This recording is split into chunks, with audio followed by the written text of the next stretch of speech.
Xuyên không Trung Hoa kính chào quý vị.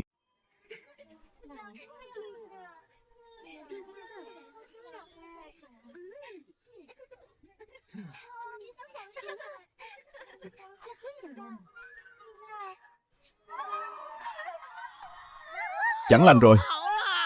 Bệ hạ băng hà rồi. Chẳng lành rồi.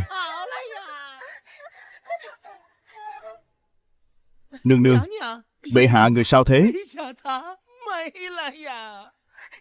Nương nương. Bệ hạ. Bệ hạ, sao người nỡ bỏ thần thiếp một mình? Bệ hạ, thần thiếp cũng chẳng sống nổi nữa.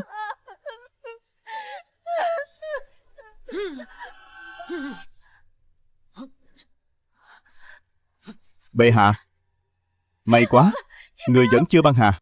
Mau gọi người đến, mau truyền thái y.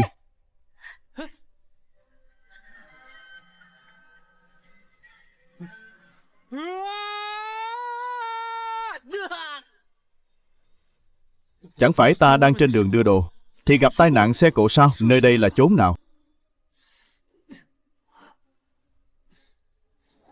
Đại Hạ Quốc, bạo chúa Tần Dân, ta đã xuyên không rồi sao?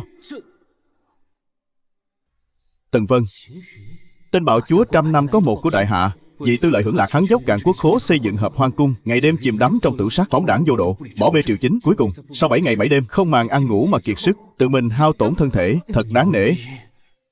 Nhưng ta vẫn còn là sử nam. Nếu hỏng mất, ta biết dùng gì đây? Bệ hạ, Lâm Thái Y, mau đến xem cho bệ hạ. Bệ hạ.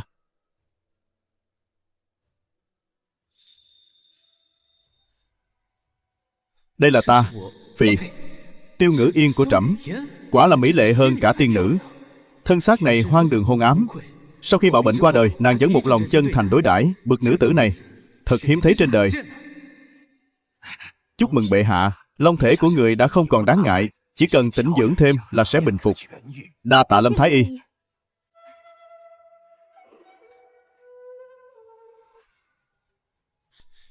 Chuyện này, bệ hạ tha mạng, bệ hạ tha mạng.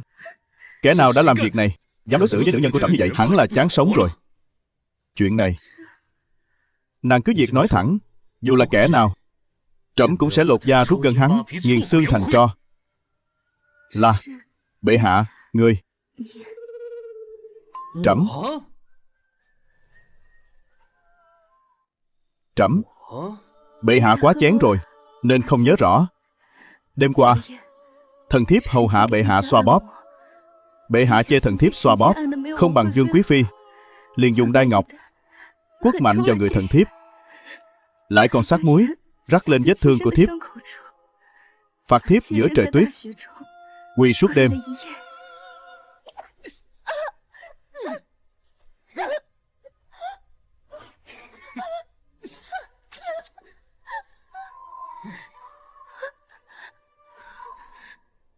Một nữ tử đoan trang, mỹ lệ, ôn nhu, hiền đức như vậy, bạo quân kia cũng nỡ lòng đánh, thật là cầm thú.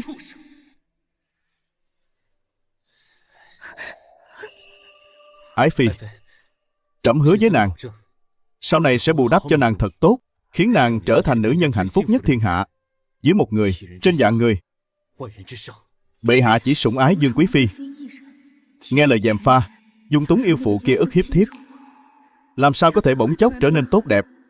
E rằng chỉ là sự thương hại nhất thời của bệ hạ mà thôi. Thần thiếp không dám, chỉ cầu bệ hạ có thể chuyên tâm chính sự, chú trọng việc quyền thần đại hạ lộng hành và ngoại tộc xâm lấn, đừng để mất cơ nghiệp tổ tông. Trên cơ sở đó, sau này khi đánh thiếp, xin hãy nhẹ tay một chút. Thần thiếp đã mãn nguyện lắm rồi. Trẫm đã đánh nàng nhiều lần lắm sao? Hãy cởi y phục ra.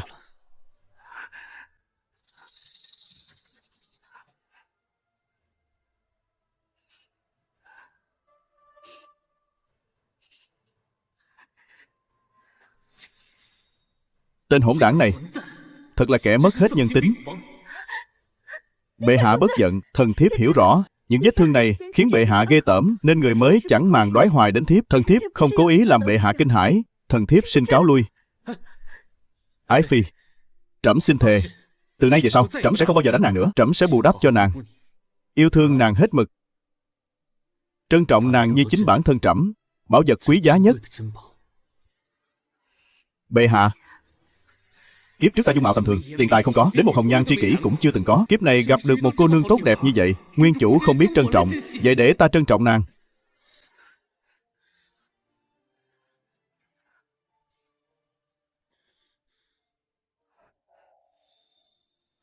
Bệ hạ, những vết sẹo này thật khó coi. Không hề khó coi. Là trẫm có lỗi với nàng. Trẫm nào có tư cách mà chê bai. Bệ hạ, thần thiếp nghe được những lời này của người, thật sự rất đổi vui mừng. Bệ hạ, kiếp thân lần đầu hầu hạ, xin người nhẹ tay.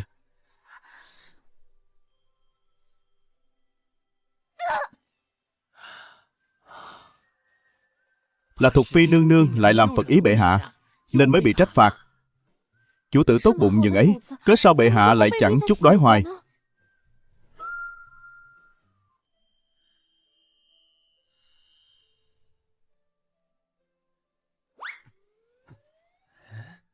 Không tệ, vẫn còn dùng được. Chẳng những dùng được, mà còn rất mạnh mẽ. Bệ hạ,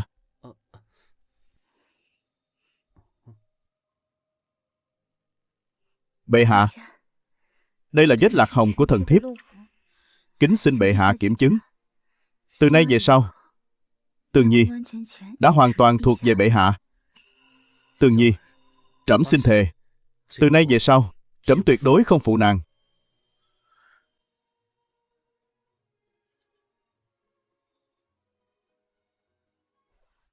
Bệ hạ, người đã nhiều tháng không lâm triều. Đại hạ ta này, trong thì quyền thần chuyên chính, ngoài thì cường địch bủa vây. Hôm qua, tin tức bệ hạ băng hà truyền ra, nếu lại không lâm triều, e rằng sẽ gây đại loạn. Nàng nói phải, trẫm vừa đăng cơ, mới hưởng thụ vài ngày đã mất nước. Thế thì còn gì? Trẫm phải trị vì triều chính thật tốt, mới có thể mãi mãi hưởng thụ khoái lạc. Ái phi yên tâm. Ái phi nhắc nhở chí phải, trẫm sẽ đi lâm triều ngay.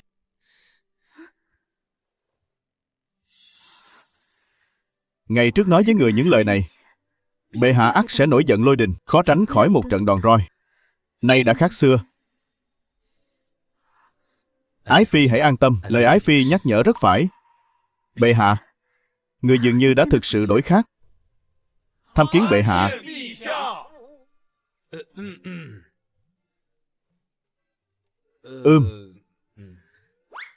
Bình thân, tạ ơn bệ hạ.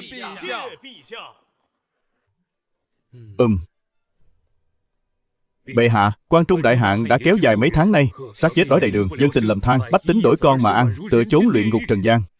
Thần lại một lần nữa quỳ xin bệ hạ lập tức phát chẩn cứu tai. Phải, việc phát chẩn cứu tai này chớ nên trì hoãn. Bệ hạ lại thuận tấu ư? Vương vị, ngươi lập tức cấp phát lương thực, tiền bạc chi viện quan trung, chớ để sai sót. Bệ hạ, quốc khố thật sự không còn tiền nữa rồi. Năm ngoái trùng tu hợp hoang điện, năm nay lại sửa ngự hoa viên, đã khiến quốc khố trống rỗng. Hiện giờ, quốc khố chỉ còn lại 50 vạn lượng bạc mà thôi. Quốc khố còn suy yếu hơn cả trẫm nữa. Đại hạ quốc lực cường thịnh như vậy, dù cho nguyên chủ có hoang phí đến mấy, cũng không đến nỗi chỉ trong 2 năm ngắn ngủi, quốc khố lại trống rỗng đến mức này. Điều tra tham ô lúc này còn quá sớm, vẫn nên trước hết củng cố địa vị, nắm rõ tình hình triều chính đã. Lập tức dừng việc đó lại. Công trình tu sửa ngự hoa viên này cùng với hoàng cung, thạch miếu, việc tu sửa tất thảy đều phải dừng lại cho trẫm. Còn về hợp hoang điện kia, lập tức phá bỏ cho trẫm. Bên trong có vật dụng gì? Trân bảo, gỗ, cái gì bán được thì bán hết đi, đổi lấy bạc để cứu trợ tai ương.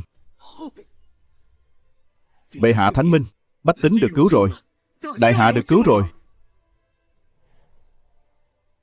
Bách tính có cứu rồi, đại hạ có cứu rồi. Quách Tử Dân, người này vì nước vì dân, đáng để cất nhắc trọng dụng. Bệ hạ, thần có việc muốn tấu. Tại vùng Thương Sơn thuộc Kiếm Nam Đạo, mã phỉ hoành hành khắp núi rừng, lực lượng chúng ngày càng lớn mạnh. Cho đến nay, đã phát triển lên hơn 1.000 người. Chúng đốt phá, giết chóc, cướp bóc, không điều ác nào không làm. Bách tính, thương nhân lân cận đều chịu tai ương. Nếu triều đình không phái binh trấn áp, e rằng sẽ sinh họa lớn. Đại hạ triều này, sau lúc thì thiên tai, lúc thì mã phỉ, đây thật chẳng phải điềm lành. Xuất binh, lập tức xuất binh. Ai nguyện ý lĩnh binh đi dẹp loạn?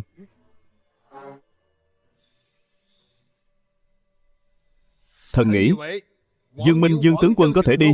Đúng vậy, Dương tướng quân dũng mãnh thiện chiến, dẹp loạn mã phỉ, chẳng đáng bận tâm. Tiên đế quá đổi sủng ái Dương gia, hộ bộ thượng thư, đại tướng quân cho đến quý phi đều xuất thân từ Dương gia, quá nửa triều thần đều một lòng phò tá Dương gia. Thế này chẳng khác nào quyền thần lấn át, loạn cả triều cương. Chẳng lẽ không còn vị tướng quân nào khác muốn đi sao? Bệ hạ, nếu chư vị đại thần không còn dị nghị, lão thần mạng phép tâu rằng có thể phong Dương Minh làm tướng quân, binh phỉ đại nguyên soái, thống lĩnh tam quân, tiến đánh tiểu trừ thổ phỉ. Tể tướng lại cũng cùng vương gia một ruột. Vô lại thay, đại hạ triều này chỉ còn thiếu họ Vương nữa thôi. Bệ hạ, thần xin nguyện vì người mà chia sẻ nỗi lo, bảo đảm trong vòng 7 ngày sẽ tiểu trừ toàn bộ mã phỉ ở Thương Sơn. Dương tướng quân thật khí phách. Bệ hạ, lão thần xin tấu, sắc phong Dương tướng quân làm đại nguyên soái bình định giặc cỏ. Bệ hạ, thần xin phụ nghị, thần cũng xin phụ nghị.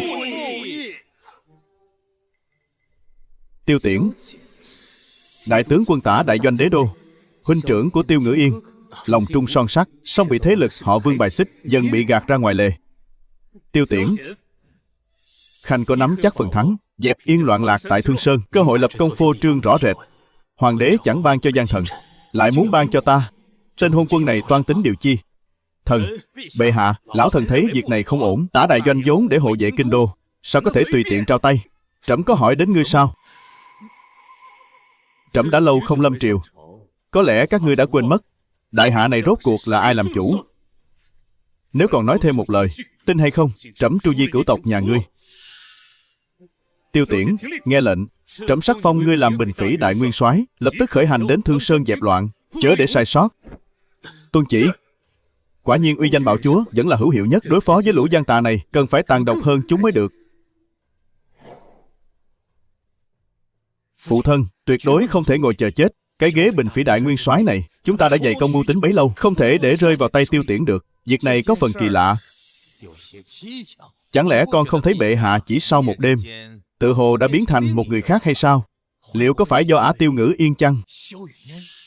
Mật thám ta cài trong cung báo rằng 2 ngày nay bệ hạ đều lưu lại bên ả đàn bà đó. Ta đã sai tiểu muội của ngươi đi dò xét rồi. Nếu quả thực là Tiêu Ngữ Yên đứng sau giở trò, thì ắt không thể dung thứ cho ả nữa.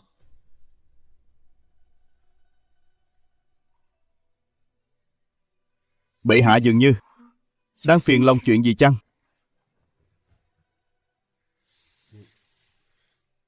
Tương Nhi không hiểu việc triều chính, nhưng Tương Nhi biết rằng dẫu cho có xảy ra chuyện gì đi nữa, Tương Nhi nguyện cùng bệ hạ đồng cam cộng khổ. Tương Nhi chẳng những dung mạo tuyệt trần, lại còn tâm địa thiện lương. Có được nàng là phúc phận của trẫm. Bệ hạ, Tiêu tướng quân và Quách đại nhân đang đợi ngoài điện tham kiến bệ hạ. Nhị vị ái khanh miễn lễ, mời ngồi. Lại đây. Bệ hạ, trẫm đêm khuya thế này triệu 2 vị ái khanh đến đây là muốn giải bày đôi điều tâm can. Tên hôn quân này lại đang giở trò gì đây? Trẫm trước đây quả thực đã làm nhiều việc hồ đồ, gây tổn hại không ít đến những bậc trung thần lương tướng như hai khanh. Trẫm thực sự tội ác tày trời. Vì đại nghiệp nước đại hạ, trẫm khẩn cầu 2 vị ái khanh phò tá để xoay chuyển cục diện này. Bệ hạ chớ nên hành đại lễ này. Có điều chi sai bảo, thần nguyện dốc lòng tận tụy. Thật là giả tạo. Trẫm muốn giao phó việc cứu tế tại Quan Trung cho Quách ái khanh. Khanh có bằng lòng chăng? Cái gì? Bệ hạ, trọng trách lớn lao nhường này, người thực sự muốn giao cho lão thần sao? Quách ái khanh chí hướng thuần lương, việc này chỉ có khanh mới đảm đương nổi. Thần xin tuân chỉ. Tạ ơn bệ hạ. Lại đây. Chớ vội tạ ơn. Trẫm còn việc hệ trọng hơn muốn giao phó cho khanh. Việc này ảnh hưởng đến vận mệnh đại hạ ta.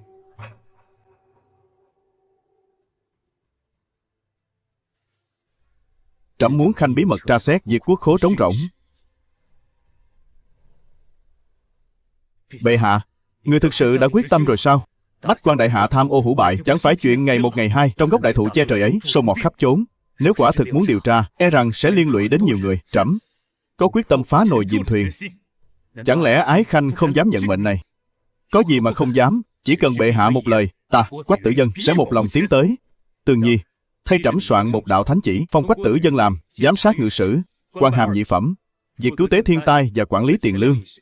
Tuân chỉ. Tạ ơn bệ hạ. Lại đây. Đại Cú Ca. Thần không dám nhận. Bệ hạ, xin hãy cứ gọi thần là Nghịch Thần đi. Như vậy, nghe mới thuận tai hơn. Bệ hạ, đại ca thần nhất thời hồ đồ. Cúi xin bệ hạ chớ trách phạt. Là trẫm có lỗi với huynh muội các ngươi trước. Trẫm chẳng trách hắn. Chúng ta là người một nhà. Người một nhà nào nói chuyện khách sáo. Tiêu Tiễn, trẫm phong ngươi làm Bình Phỉ đại nguyên soái. Ngươi hãy về chỉnh đốn quân mã, tức tốc khởi hành đi Thương Sơn Tiểu Phỉ. Đợi ngươi toàn thắng trở về, trẫm sẽ phong ngươi làm chính thức đại nguyên soái, thống lĩnh thêm nhiều quân đội thay trẫm phân ưu. Sao vậy? Chẳng lẽ không muốn? Bệ hạ, thần mạo muội xin được nói thẳng, chức Bình Phỉ đại nguyên soái này vốn dĩ là vương gia dùng để đánh bóng danh tiếng cho Vương Minh. Nay bệ hạ ban cho thần, vương gia chắc chắn sẽ không chịu để yên. Đến lúc đó, bệ hạ tính liệu thế nào? Khanh chớ bận tâm những việc đó, chỉ cần trả lời trẫm Khanh có nguyện ý hay không. Thần xin tuân chỉ. Được. Sáng mai lâm triều, trẫm sẽ cho các khanh thấy quyết tâm cải cách của trẫm. Trẫm muốn các khanh toàn tâm toàn ý phò tá trẫm. Chúng ta cùng nhau gây dựng một thời thái bình thịnh trị.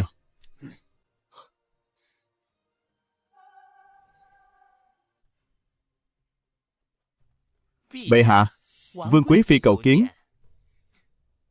Truyền nàng vào. Tuân chỉ.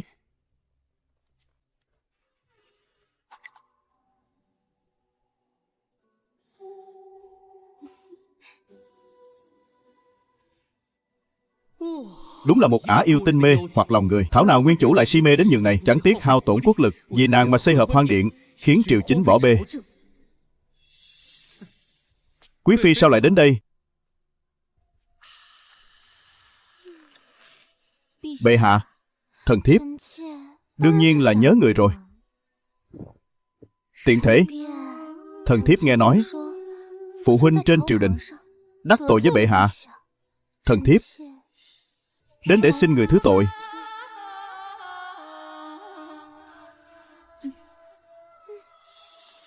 Bệ hạ, người có điều gì không vui đều có thể trút lên thần thiếp đây. Vải bịa ai mà chịu nổi. Phụ thân quả là đa sự. Bệ hạ vẫn như xưa là một tên háo sắc. Xem ra hỏa khí của bệ hạ thực sự rất lớn. Ái phi tự dâng mình đến, vậy chớ trách trẫm không khách khí.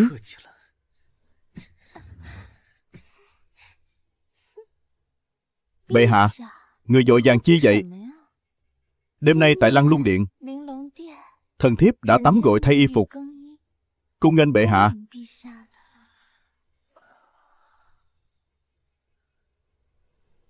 Giả Lâm,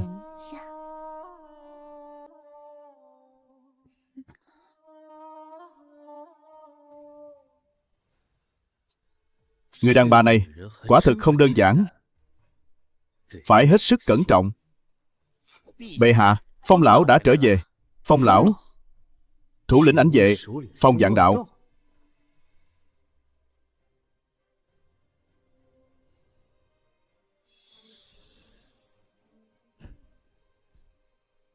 Lão nô bái kiến bệ hạ.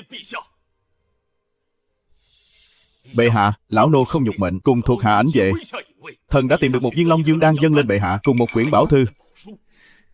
Ảnh vệ là bóng của các bậc đế vương qua nhiều triều đại, cao thủ như mây, thần bí khôn lường, lại chỉ tuân lệnh hoàng đế. Ảnh vệ hùng mạnh như vậy, chẳng giữ lại bên mình để bảo hộ, lại phái đi khắp nơi tìm kiếm thứ tráng dương đan gì đó, chẳng phải là kẻ ngốc sao? Bệ hạ, viên Long Dương đan này có thể khiến bệ hạ phát triển trở lại, mà bộ ngự dương chính khí này có thể tăng cường năng lực của bệ hạ, lại còn tẩy tủy phạt cốt, cường thân kiện thể. Quan trọng hơn cả là không có tác dụng phụ.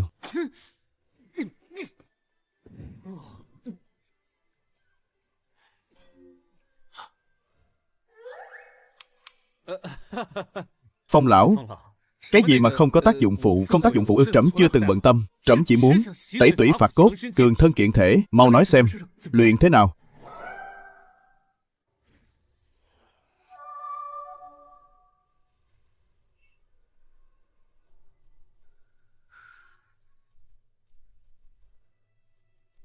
Thân thể này quả nhiên đã nhẹ nhàng hơn nhiều. Chúc mừng bệ hạ. Mỗi ngày bệ hạ chỉ cần như thế này, tĩnh tọa tu luyện theo công pháp. Nửa canh giờ, nếu kiên trì bền bỉ, ắt sẽ tẩy tủy phạt cốt, cường thân kiện thể. Thật muốn tìm kẻ nào đó để thử sức một phen. Thử xem, chẳng lẽ bệ hạ muốn tìm người luyện tay? Bệ hạ, thần thiếp thực sự không chịu nổi nữa, chân đã mềm nhũn rồi. Quả nhiên là đủ mạnh. Đợi khi trở về hiện đại, ta nhất định sẽ đem cuốn Ngự Dương Chính Khí này tặng miễn phí cho đông đảo nam nhân. À phải rồi, những kẻ cứng miệng thì không tặng. Bệ hạ, Vương Quý Phi sai người truyền lời. Xin bệ hạ chớ quên lời hẹn ước. Nàng ấy còn nói thân thể không khỏe, mong bệ hạ ghé qua thăm hỏi. Nếu trẫm rời đi, Tương Nhi ắt sẽ đau lòng lắm. Quý Phi thân thể không khỏe, cứ để nàng nghỉ ngơi sớm. Dạ. Bệ hạ, thiếp có vật muốn dâng người.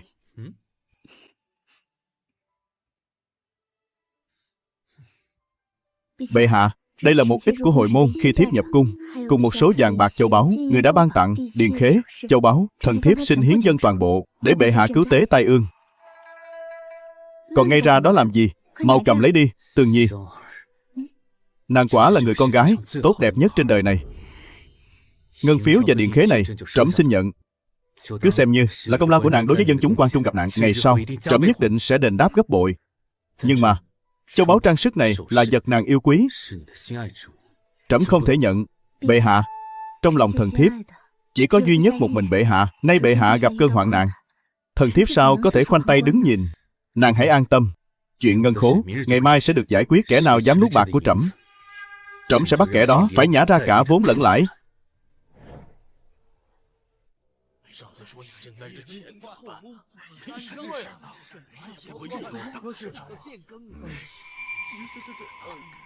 Bệ hạ giá lâm.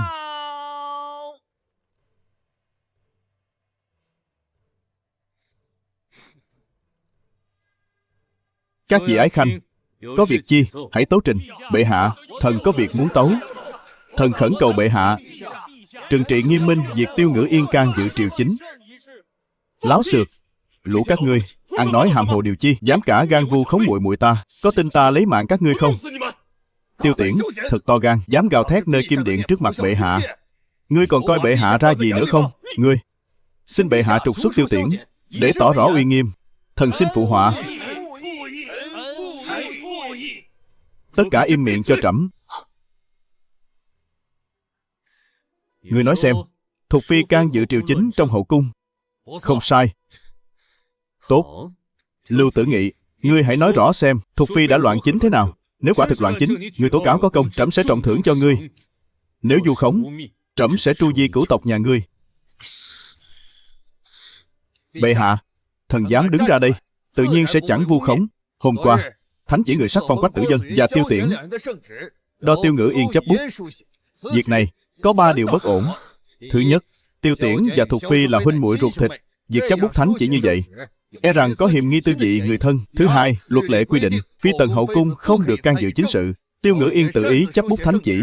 Cứ thế này, hậu cung ắt sẽ có kẻ lòng mang quỷ kế, giả mạo thánh chỉ, làm điều bất chính. Thứ ba, thánh chỉ chưa qua nội các đã là phạm luật. Tiêu Ngữ Yên phải bị nghiêm trị. Xin bệ hạ nghiêm trị Tiêu Ngữ Yên. Thánh chỉ là do trẫm bảo Tiêu Ngữ Yên viết, phạm quy củ cũng là do trẫm phạm. Nghe khẩu khí của Lưu đại nhân. Sao? Khanh muốn trị tội trẫm sao? Bệ hạ, thần không dám. Thần chỉ vì cương lĩnh đại hạ mà can gián. Bệ hạ có thể sai, nhưng Tiêu Ngữ Yên này nhất định phải bị nghiêm trị. Khẩn cầu bệ hạ vì phép nước, hãy nghiêm trị Tiêu Ngữ Yên. Xin bệ hạ hãy coi trọng quốc pháp. Nghiêm trị Tiêu Ngữ Yên. Khẩn cầu bệ hạ hãy coi trọng quốc pháp. Nghiêm trị Tiêu Ngữ Yên. Được, Đã như vậy, hãy để bá quan văn võ phân xử lẽ phải. Kẻ nào tán đồng Lưu đại nhân, hãy bước sang phía sau người đó. Kẻ nào phản đối, hãy đứng sang phía đối diện.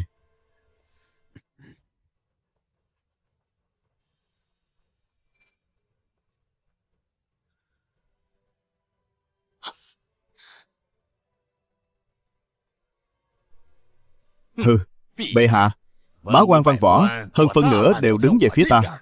Xem người tính đối phó ra sao.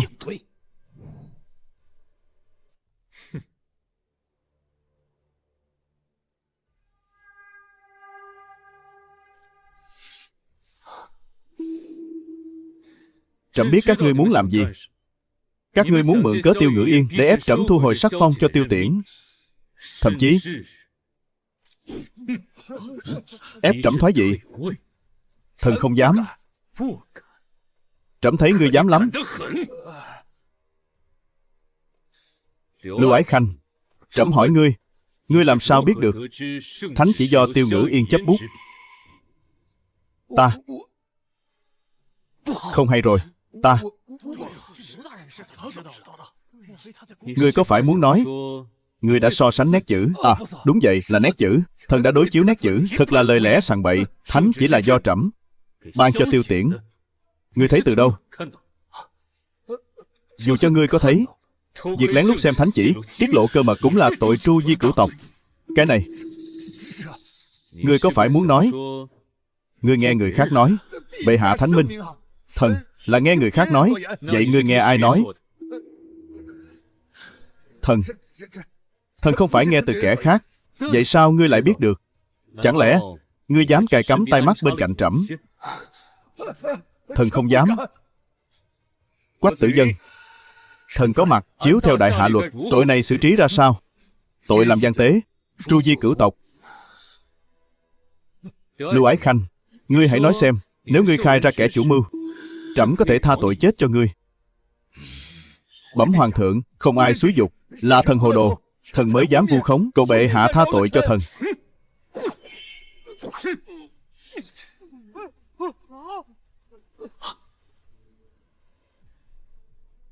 Trẫm đã nói, nếu là vu khống, trẫm sẽ tru di cửu tộc ngươi. Hắn tự mình thừa nhận, không thể trách trẫm được.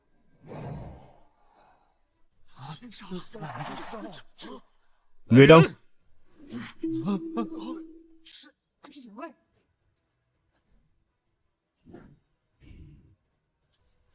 Ảnh vệ, khi nào thì về kinh thành vậy? Thần có mặt, kéo hắn xuống cho ta. Truyền chỉ của trẫm, bắt trọn gia quyến Lưu Tử Nghị, tru di cửu tộc, trừ hậu họa về sau. Tuân chỉ.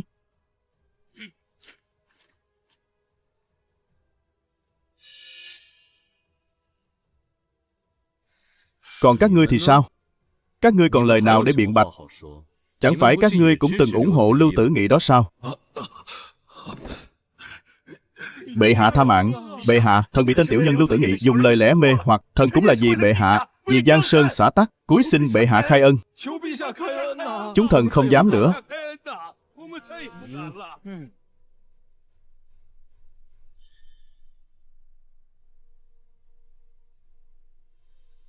Trẫm truyền các ngươi hãy nhìn cho kỹ. Đây là vật thuộc phi dâng lên cho trẫm ngày hôm qua. Vì bách tính lầm than, nàng chẳng màng chắc chiêu, tiết kiệm, lấy cả của hồi môn ra giúp nước. Còn các ngươi thì sao? Các ngươi đang làm những chuyện gì vậy? Không chịu xuất tiền của để chia sẻ nỗi lo cùng trẫm thì thôi, nay lại dám cả gan vu khống thuộc phi của trẫm. Tru di cửu tộc các ngươi cũng chẳng lấy gì làm oan uổng. Bệ hạ khai ân. Bệ hạ khai ân. Chúng thần không dám tái phạm nữa. Bệ hạ, thần nguyện vì bệ hạ mà chia sẻ nỗi lo, xin quyên tiền cứu tế dùng quan trung, cúi xin bệ hạ ban cho thần cơ hội lập công chuộc tội. Lập công chuộc tội. Được lắm. Trẫm tru di cửu tộc các ngươi, ngươi định dùng bao nhiêu tiền để mua lấy thân mình và mạng sống cả nhà ngươi? Bệ hạ, thần nguyện dâng 100 lạng bạc cùng với 50 thạch lương thực để cứu trợ quan trung. Ngươi đang bố thí cho kẻ ăn mày sao? Trẫm chỉ ban 10 suất thôi. Kẻ nào giá cao, kẻ đoạt được, còn những kẻ khác thì chớ trách trẫm vô tình. Bệ hạ, thần xin dâng 10.000 lượng bạc, 1.000 thạch lương thực. Thần xin dâng 2 vạn lượng bạc, 5.000 thạch lương thực. Thần xin dâng 2 vạn lượng bạc cùng với 10.000 thạch lương thực. Bệ hạ, thần xin dâng 10 vạn lượng bạc, 10 vạn thạch lương thực.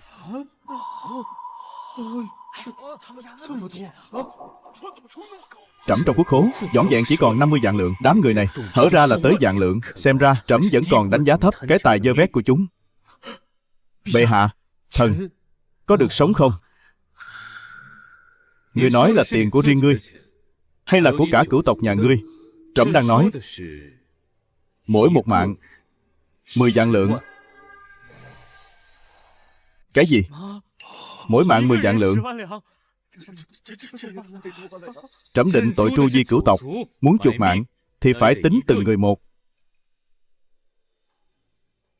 Vương đại nhân, ngươi định xuất bao nhiêu? Bệ hạ, con trai thần không phải là hắn là của hắn. Nếu ngươi không xuất tiền, trẫm vẫn cứ tru di cửu tộc ngươi, giết sạch cả đứa con trai của ngươi. Cha ơi, mau lấy tiền ra đi. Mạng không còn thì còn lại được gì nữa. Ngươi đúng là kẻ ngốc. Ngươi hiểu gì chứ? Bệ hạ, thần cũng nguyện dâng 10 vạn lượng bạc, 10 vạn thạch lương thực. Tốt. Quách tử dân, thần có mặt tính sổ. Tất cả thiếp thất, con riêng của bọn chúng có bao nhiêu đều tính vào cho trẫm. Tuân lệnh bệ hạ.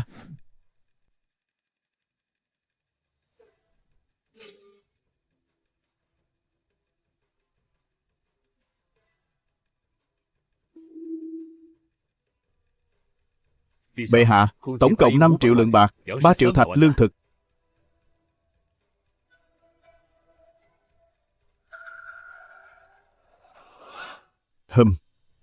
Nhiều hơn ta tưởng tượng đấy. Số bạc này, đối với bọn tham quan ấy, e rằng chỉ là hạt cát trong sa mạc. Hiện nay, 3 doanh trại lớn và 2 vệ quân của đế đô ta, trừ tả đại doanh của Tiêu Tiễn và Thanh Long vệ còn khuyết, còn lại đều nằm trong tay Dương gia. Tả đại doanh của Tiêu Tiễn lại sắp rời kinh dẹp loạn, chưa thể trở mặt với bọn chúng được. 400 lạng sung vào quốc khố. Số tiền và lương thực còn lại, Quách tử dân, trẫm giao toàn quyền cho Khanh xử lý. Trong vòng 2 ngày phải xuất phát, chi viện Quan Trung. Tạ bệ hạ, thần xin không phụ sứ mệnh.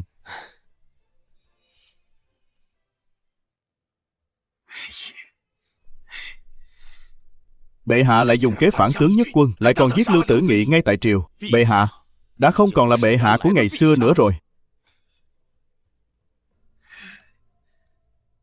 Dương Các lão, tình thế biến đổi khôn lường này, theo ý ta, chúng ta phải hành động thôi. Khi đại quân của Tiêu Tiễn rời đi, trong kinh thành này chỉ còn lại binh mã của chúng ta. Bệ hạ lông cánh chưa đủ, xem người làm sao xoay sở.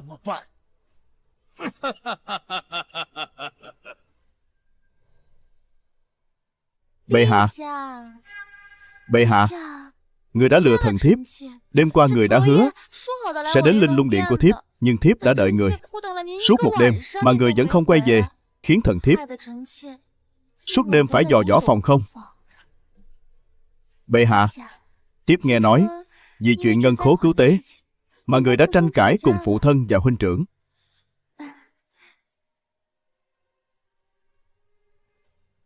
Đây là toàn bộ gia sản của thần thiếp, xin dâng lên để bệ hạ cứu tế muôn dân. Chẳng hay chỗ này có đủ làm hài lòng bệ hạ hay chăng?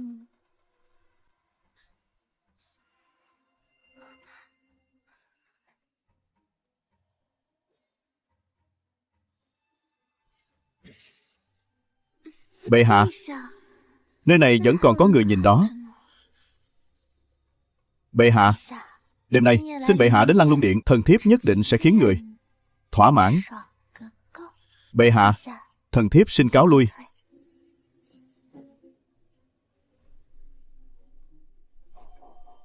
Nữ nhân này quả không tầm thường. Nàng ta cứ luôn dùng thân thể quyến rũ ta. Hơn nữa, dường như võ công cũng không tệ. Đêm nay vẫn nên đến đó, tìm cơ hội dò xét nàng ta.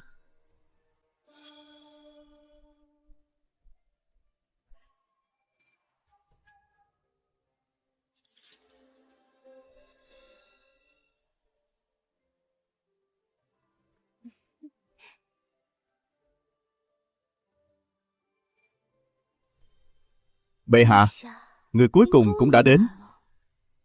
Ái phi, giờ đã chẳng còn sớm nữa, trẫm và nàng hãy nghỉ ngơi thôi. Bệ hạ, người chớ nên vội vàng. Đêm nay hãy còn dài. Xin cho thần thiếp được múa một điệu dâng lên người, có được chăng? Bệ hạ, người chớ nên nóng lòng. Mẫn Nhi nhất định sẽ hầu hạ người chu đáo.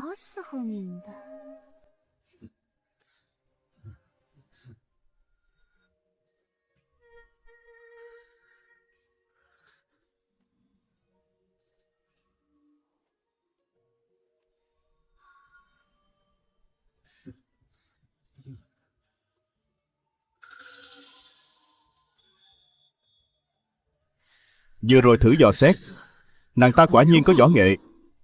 Con gái của một quyền thần lại tinh thông võ nghệ cùng thuật mê hoặc lại được đưa vào chốn cung cấm này, đắc được thánh sủng. Ả ta rốt cuộc muốn làm điều chi?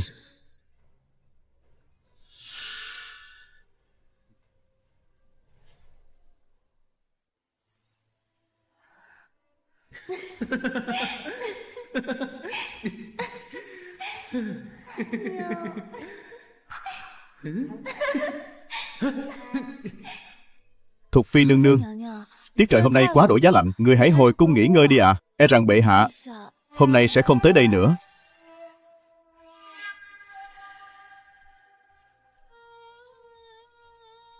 Bệ hạ, người mau tới bắt thiếp đi.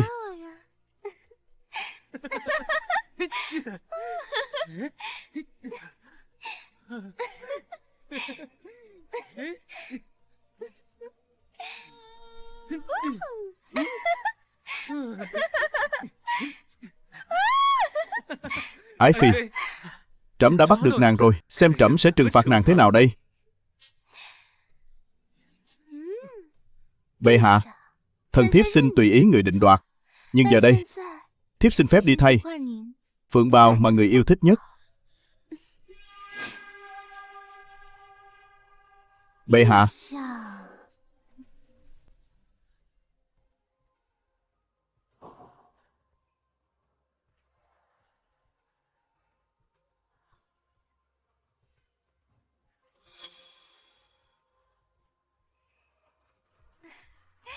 bệ hạ,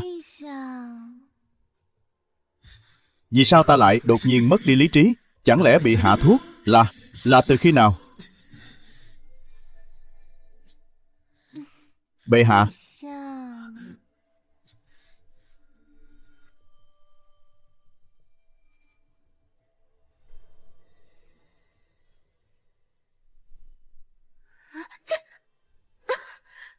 nương nương, đừng đợi nữa, mau hồi cung đi ạ. Không, ta sẽ đợi người ở đây. Nhỡ người quay lại, người không ai chăm sóc, biết tính sao đây? Người đã say rượu rồi. Không được, ta phải ở lại đây đợi người. Trên đời này, còn nơi nào có nữ tử nào tốt hơn nương nương nữa chứ? Nương nương, bệ hạ giá lâm. Bệ hạ, bệ hạ, sao người lại quay về? Trẫm đã cáo với Dương Quý Phi rằng có công vụ cần xử lý. Tương Nhi, đêm nay gió lộng, lần sau nàng chớ đợi trẫm ngoài này nữa. Không, bệ hạ, Tương Nhi sẽ mãi đợi người. Tương Nhi nguyện cả đời này chẳng bao giờ rời xa người.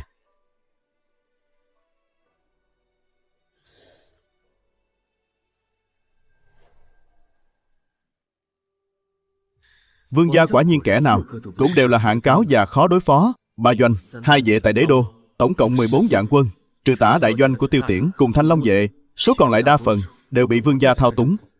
Nếu vương gia có ý làm điều đại nghịch bất đạo, trẫm há chẳng phải nguy hiểm lắm sao? Vị trí tướng lĩnh Thanh Long vệ đang bỏ trống, làm sao mới có thể nắm Thanh Long vệ trong tay mình đây? Có rồi. Thôi hành võ cử, chọn một võ trạng nguyên trung thành để tiếp quản Thanh Long vệ. Còn em quyền quý, đa phần đều bị khống chế chặt chẽ. Trẫm phải bồi dưỡng thế lực của riêng mình. Vậy thì phải bắt đầu từ những kẻ xuất thân hàng di. Bệ hạ, Tiêu tướng quân cầu kiến.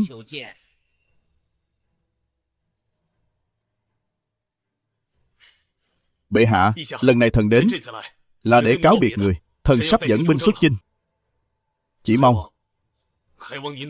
người hãy chiếu cố tiểu muội. Thần e rằng sau khi thần đi sẽ có kẻ muốn làm hại tiểu muội. Tương Nhi là thê tử của trẫm, ai dám động đến nàng. Ngươi cứ yên tâm đi, trẫm đợi ngươi đại thắng khải hoàn. Thần xin không phụ sứ mệnh.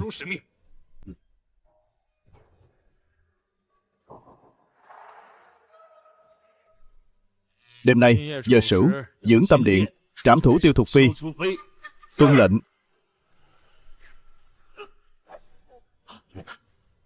Có thích khách, hộ giá.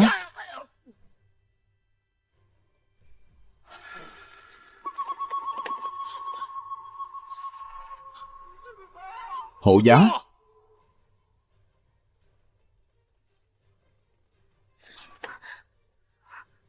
Bệ hạ, mau thoát.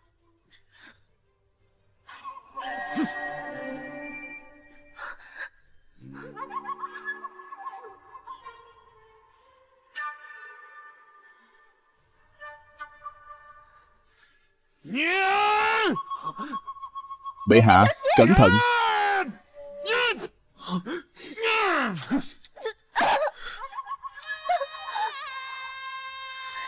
Tương Nhi. Dừng tay.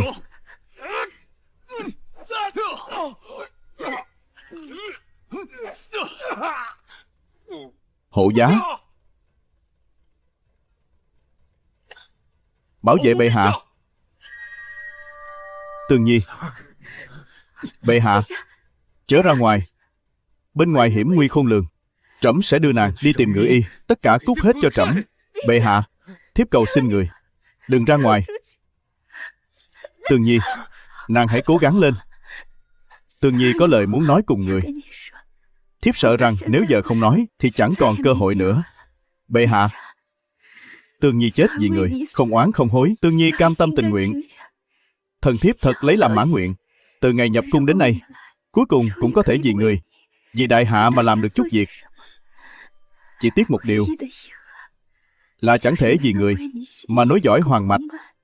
Bệ hạ, người có thể nào hứa với Tương Nhi rằng xin đừng quên Tương Nhi. Tương Nhi sợ bóng tối, cũng sợ phải cô độc một mình. Tương Nhi, Tương Nhi, nàng hãy gắng gượng. Trẫm sẽ lập tức đưa nàng đi tìm ngự y. Bảo vệ bệ hạ. Cút ngay. Bệ hạ, sao người cứ không nghe lời thần thiếp? Tương Nhi, Tương Nhi, trẫm không cho phép nàng chết. Sao nàng có thể chết được? Nàng còn chưa vì trẫm mà hạ sinh long tử. Nàng còn chưa thấy trẫm thanh trừng quyền thần. Nàng còn chưa được lập hậu. Nàng không thể chết. Tương Nhi.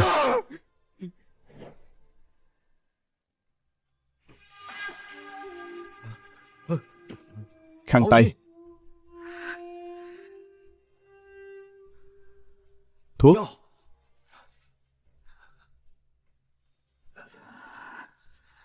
Khăn tay.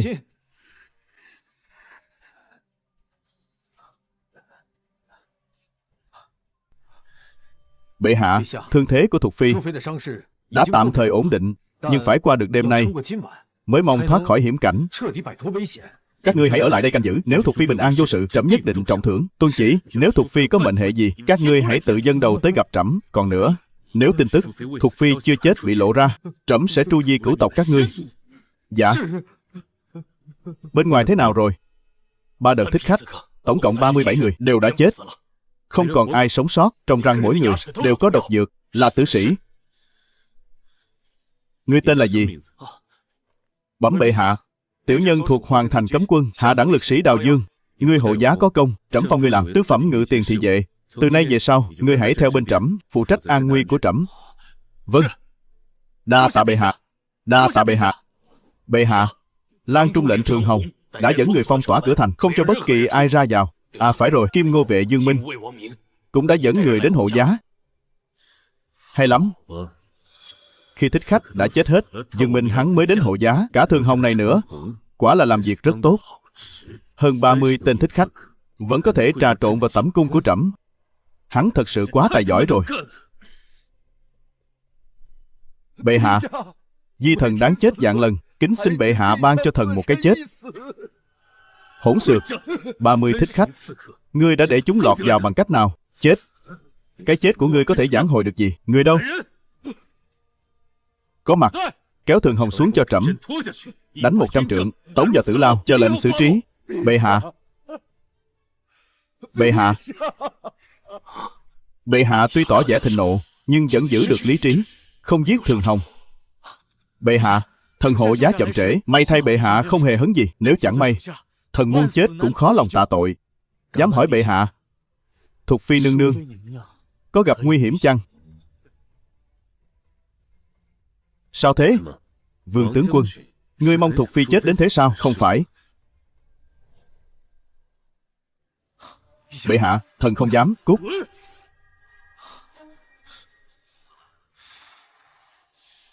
Phong lão, có lão nô. Lát nữa trẫm sẽ ban 4 đạo thánh chỉ. Ngươi hãy thay trẫm mà thực thi. Hãy bắt giữ toàn bộ những tướng lĩnh, hiệu úy, cung nữ và thái giám đang trực đêm nay trong hoàng cung. Kẻ nào khả nghi, giết. Kẻ nào lơ là chức trách, giết. Hãy chọn lựa những kẻ tâm phúc bổ nhiệm làm tướng lĩnh, tiếp quản việc phòng thủ đế đô. Sau đó hãy ra ngoài cung tuyển chọn một nhóm người có lai lịch rõ ràng, thái giám, cung nữ trong sạch. 3. Tất cả những kẻ giang hồ thảo khấu chưa đăng ký với quan phủ, giết không tha. 4. Mở rộng ảnh vệ, cử ảnh vệ bố trí khắp mọi ngóc ngách đế đô. Mọi hành tung của các đại thần ăn uống ra sao, đêm về cùng phu nhân hay tiểu thiếp, trẫm đều muốn biết rõ từng ly từng tí. Chẳng sai. Bệ hạ tuy bề ngoài thịnh nộ, nhưng tâm trí lại vô cùng tỉnh táo. Người mượn cớ sự cố bất ngờ, đanh chính ngôn thuận, mà thanh trừng tai mắt trong cung, đồng thời thay máu lại toàn bộ cấm quân. Bệ hạ thực sự đã trưởng thành rồi. Ngươi đã nghe rõ chưa? Tuân lệnh.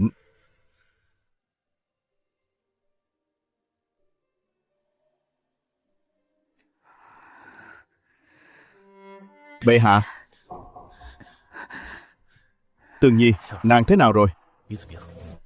Bệ hạ, thần thiếp đã đỡ hơn nhiều, không còn đau đớn nữa. Nương nương, bệ hạ suốt đêm không chợp mắt, vẫn luôn túc trực bên người. Tường Nhi, nàng hãy yên tâm, trẫm nhất định sẽ tra rõ sự tình. Dù kẻ đứng sau màn là ai, trẫm cũng quyết khiến kẻ đó phải trả giá đắt. Chỉ cần bệ hạ được bình an, Tường Nhi đã mãn nguyện lắm rồi. Dẫu có phải chịu hình phạt, lăng trì phân thây, Tường Nhi cũng chẳng từ nan. Bệ hạ, Tường Nhi thân mang trọng thương, không thể hầu hạ người được nữa. Thiếp đã dặn dò Yên Nhi rồi, mấy ngày này sẽ do nàng ấy thân cận hầu hạ bệ hạ. Việc này có ổn không? Bệ hạ là thiên tử, Yên Nhi được hầu hạ người là phúc phận của nàng ấy, có gì mà không được. Bệ hạ là người làm việc đại sự, thêm vài thê thiếp thì có sao? Chỉ cần trong lòng bệ hạ, Tường Nhi là độc nhất vô nhị là được. Bệ hạ, bệ hạ đã tra ra rồi. Bệ hạ, ảnh vệ đã tra ra nơi ẩn náu của sát thủ tại một tòa trạch viện hoang phế trong đế đô. Chủ nhân của trạch viện này tên là Hải Yên, vốn là một danh kỹ. Tại Thanh Lâu ở đế đô năm xưa, nàng ta đã được người chuộc thân từ nhiều năm trước. Kẻ chuộc thân cho Hải Yên chính là đương triều tể tướng Lâm Trường Thư. Lâm Trường Thư chẳng qua chỉ là con rối trong tay vương gia mà thôi. Giết hắn chỉ tổ đánh rắn động cỏ. Tiếp tục tra xét, tìm cho ra chứng cứ ả cấu kết với Dương gia. Đợi đến khi Tiêu Tiễn Khải Hoàng hồi triều, diệt nhổ tận gốc Dương gia, ắt sẽ nắm chắc phần thắng hơn. Tuân chỉ. Vẫn là bệ hạ suy tính chu toàn. Bệ hạ, lão nô có một chuyện, không biết có nên nói hay không. Tình nghĩa thầy trò ta sớm đã vượt ngoài đạo quân thần, phụng lão cứ việc nói thẳng.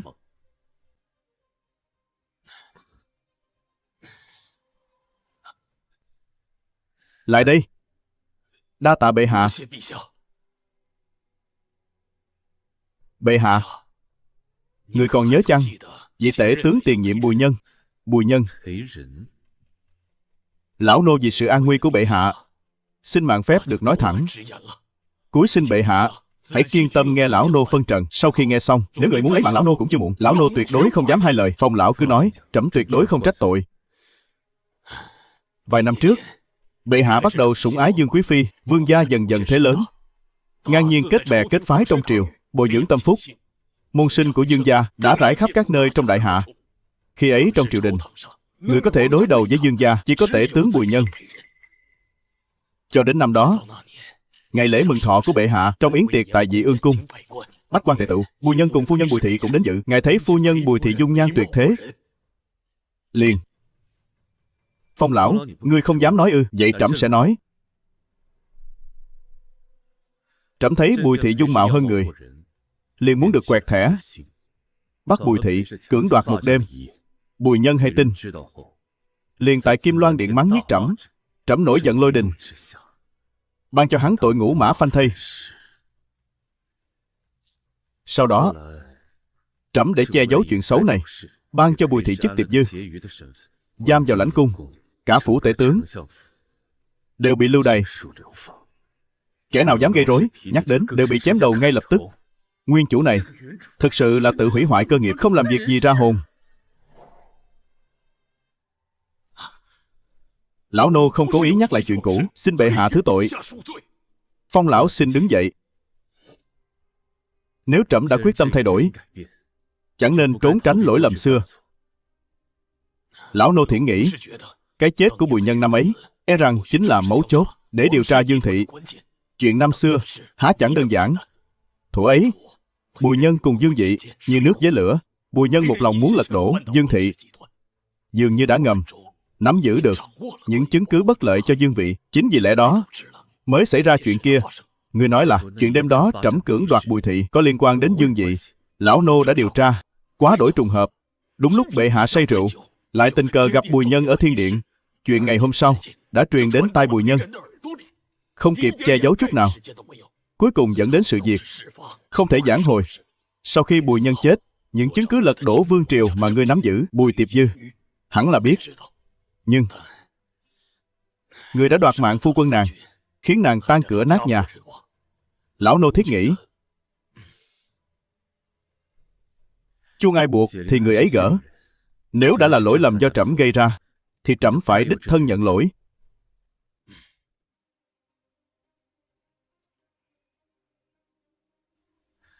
Bùi Giao vốn dĩ có thể sống cuộc đời vinh hoa, nhưng tai họa bất ngờ ập đến, vướng vào chuyện này. Nàng đã không tự dẫn, e rằng đều do Phong lão ngầm ngăn trở.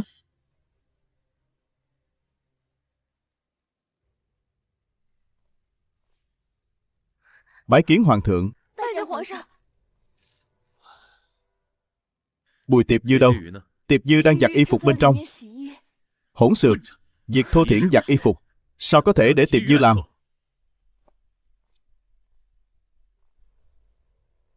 Là ta tự nguyện làm, không liên quan đến họ.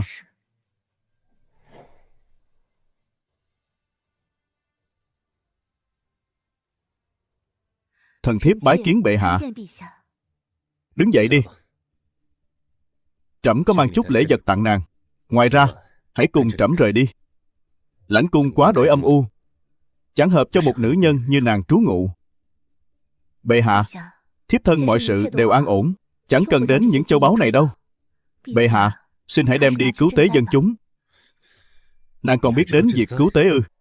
Mấy hôm trước nghe cung nữ nói, Thục phi nương nương đang vận động các phi tần quyên góp.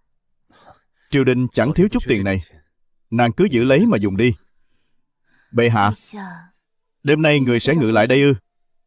Trẫm đến tìm nàng, muốn cùng nàng tâm tình đôi câu, tiện thể đưa nàng rời khỏi nơi này.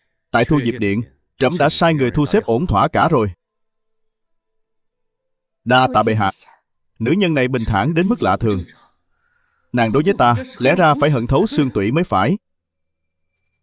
Được, theo trẫm đi thôi. Vật dụng sẽ có cung nữ đến thu dọn. Tuân lệnh. Đồ cẩu hoàng đế, chết đi.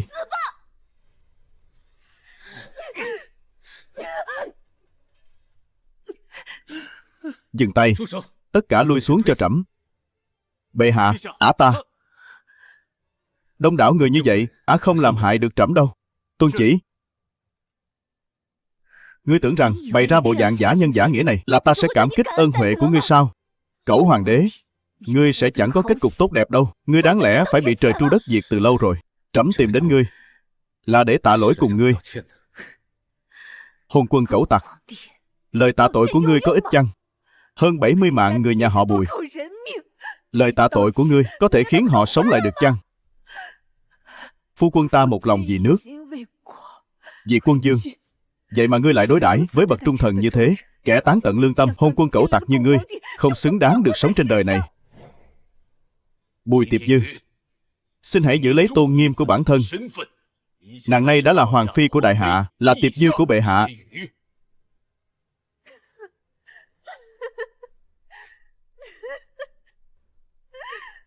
Sao nào? Ta đã chạm vào nỗi đau của các người rồi sao? Ta cứ muốn nói đấy. Bùi Giao ta cả một đời này chỉ là phu nhân của Bùi gia, chưa từng là tiệp dư của kẻ nào cả. Đêm đó, ngươi cậy quyền thế cưỡng ép chiếm đoạt thân ta, lại còn dùng mọi thủ đoạn đê hèn sát hại phu quân của ta. Dẫu rằng ta không thể lấy mạng ngươi, nhưng sớm muộn gì ta cũng sẽ khiến ngươi phải nếm trải thế nào gọi là nhục nhã. Mắng thật hay lắm, là trẫm đã phụ nàng. Trẫm thấu hiểu. Người nhà họ Bùi vẫn còn nhiều kẻ đang phải lưu đày nơi Viên Ải. Trẫm sẽ sai người đón họ trở về, sắp đặt nơi ăn chốn ở Chu Toàn. Còn về phần Bùi Nhân, trẫm biết rõ y là bậc trung thần. Trẫm nhất định sẽ minh oan cho y, khiến cho thiên hạ đều hay biết về lỗi lầm của trẫm.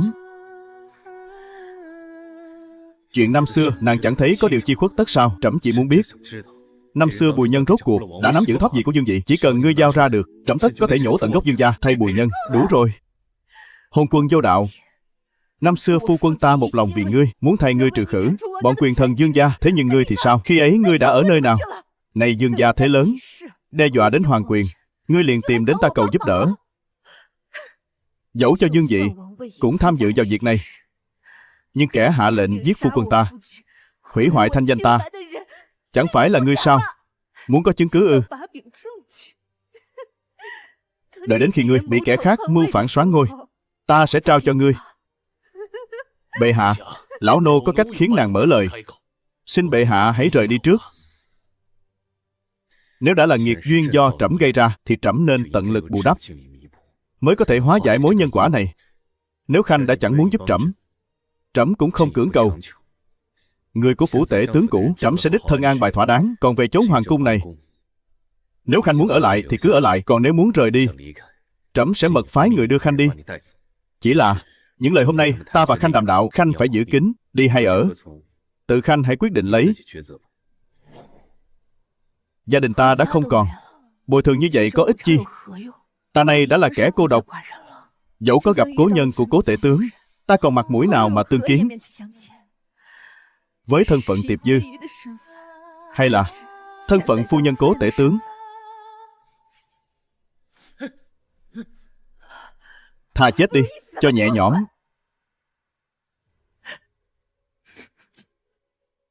Nhưng ta lại không cam lòng. Không cam lòng cứ thế mà chết đi. Chưa thể tận mắt thấy ngươi lụng bại, càng chưa thể báo thù. Trẫm đi đây. Khanh hãy suy tính cho kỹ, bất cứ lúc nào cũng có thể tìm trẫm. Thu Diệp Điện là của Khanh, Khanh có thể dọn vào bất cứ khi nào.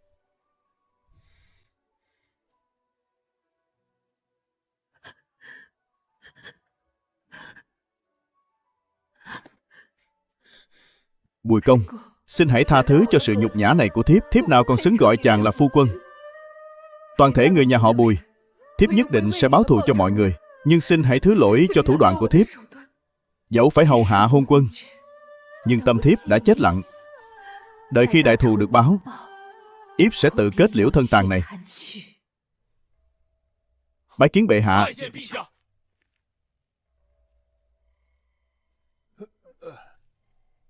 Bệ hạ.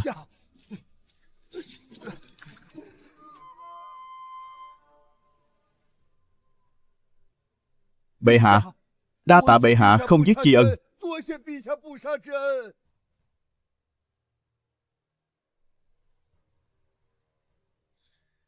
Đa tạ trẫm không giết tri ân. Ngươi chắc chắn rằng là trẫm không giết ngươi, chứ không phải Dương Dị đã cứu ngươi sao? Bệ hạ, đây là Thiên Lao. Người có thể phái ngự y đến chữa trị cho tội thần. Ngoài người ra thì tuyệt không thể là ai khác. Tội thần đã gây ra họa lớn đến vậy, e rằng cũng chẳng ai nguyện ý thay ta thốt lời cầu xin tha thứ. Ngươi cũng có chút đầu óc đấy. Trẫm đã đánh ngươi 100 trượng. Dù đã dặn dò người thi hành nương tay, nhưng nghe nói ngươi cũng bị đánh, thương tích đầy mình. Thường Hồng, ngươi có hận trẫm không? Bệ hạ, thần nào dám. Bệ hạ đã rộng lượng tha thứ, nếu không, thần đã sớm không còn mạng sống rồi. Thần tội đáng chết, chỉ biết cảm tạ ân đức của bệ hạ. Mau bàn ghế cho thần đại nhân. Tuân chỉ.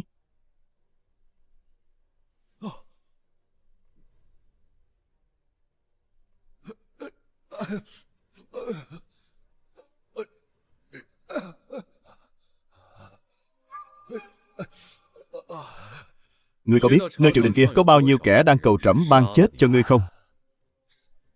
Đường đường là một vị Lang Trung lệnh, mà nhân duyên lại bạc bẽo đến thế, chẳng lấy một người chịu đứng ra nói giúp ngươi nửa lời. Ngươi sống cảnh như đi trên băng mỏng, khéo léo luồn lách suốt bao năm qua, cuối cùng vẫn chẳng giữ nổi bình an. Ngươi có biết lần này giữ được mạng là nhờ vào ân huệ của ai chăng? Là nhờ bệ hạ.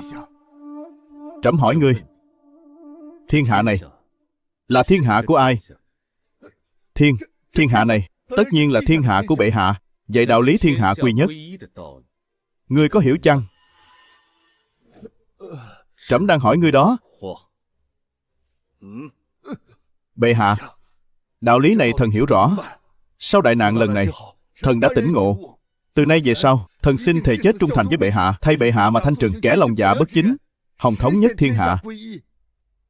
Trẫm không dung kẻ hai lòng, kẻ bất trung. Lần này trẫm không giết ngươi, cũng có thể giết bất cứ lúc nào. Hiểu chứ? Bệ hạ, thần hiểu. Thần nguyện thề chết trung thành với bệ hạ, nguyện dốc hết sức mình, đến chết mới thôi, không dám có nửa phần hai lòng. Bệ hạ, gia quyến của di thần, Khanh hãy an tâm. Trẫm chưa tịch biên gia sản của Khanh đâu. Đợi qua thời gian này, tìm được cơ hội, trẫm sẽ ban chỉ đặc xá cho Khanh. Khi ấy Khanh có thể hồi hương, vui vầy cùng thê tử, hưởng cảnh thái bình. Đa tạ bệ hạ. Đại ân của bệ hạ, tội thần xin khắc cốt ghi tâm. Từ nay về sau, xin thề chết tận trung báo đáp.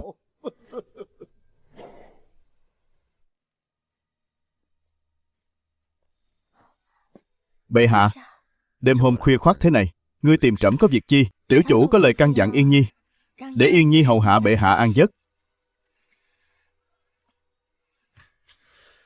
Tường Nhi, con bé này thật quá mực hiền lương thục đức, lần nào cũng lo liệu thấu đáo nhường ấy, bản thân lại chẳng một lời oán thán. Trẫm đêm nay không cần thị tẩm, ngươi lui về đi.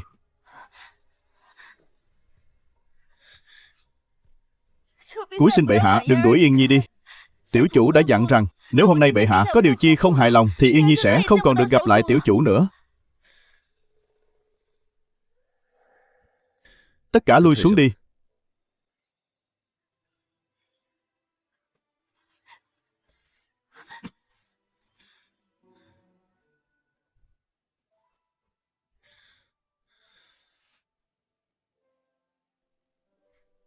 Nàng có sợ không? Yên Nhi không sợ. Được làm nữ nhân của bệ hạ, ấy là phúc phận của Yên Nhi.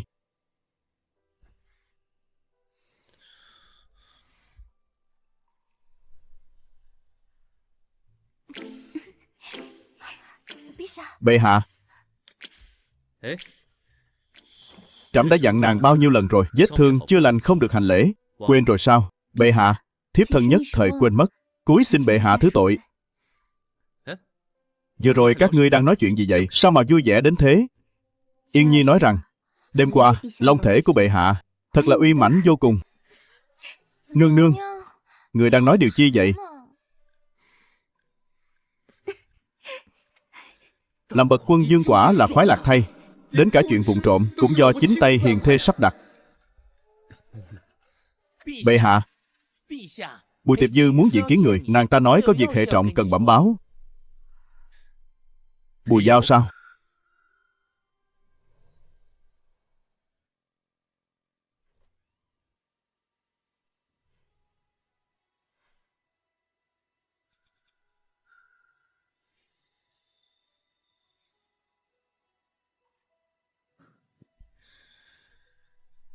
Nàng vẫn cứ dọn vào đây, một mình đến.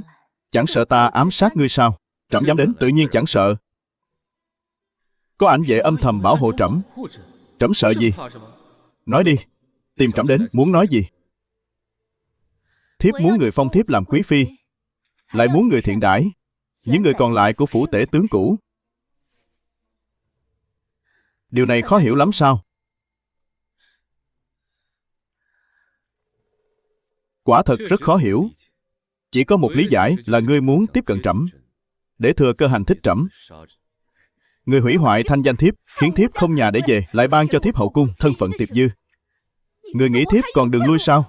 Dù có thả thiếp ra khỏi cung, thiếp còn mặt mũi nào để gặp lại cố nhân xưa? Trẫm có thể ban cho ngươi một thân phận mới, ẩn danh dấu họ, vinh hoa phú quý, một đời. Không, thiếp chỉ muốn danh phận quý phi. Hơn nữa, thiếp muốn người đối đãi với thiếp như bao phi tần khác. Đây là điều người nợ thiếp.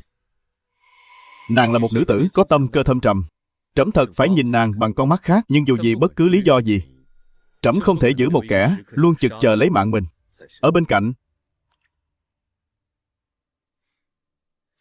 Vậy thì, nay ta đây chết trước mặt người.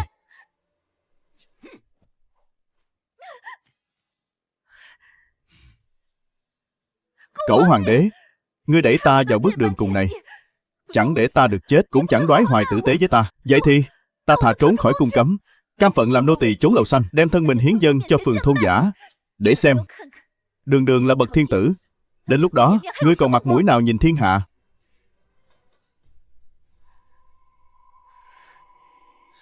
Thôi vậy, trẫm phong khanh làm giao quý phi, người trong phủ tể tướng cũ, trẫm cũng sẽ an bài chu đáo.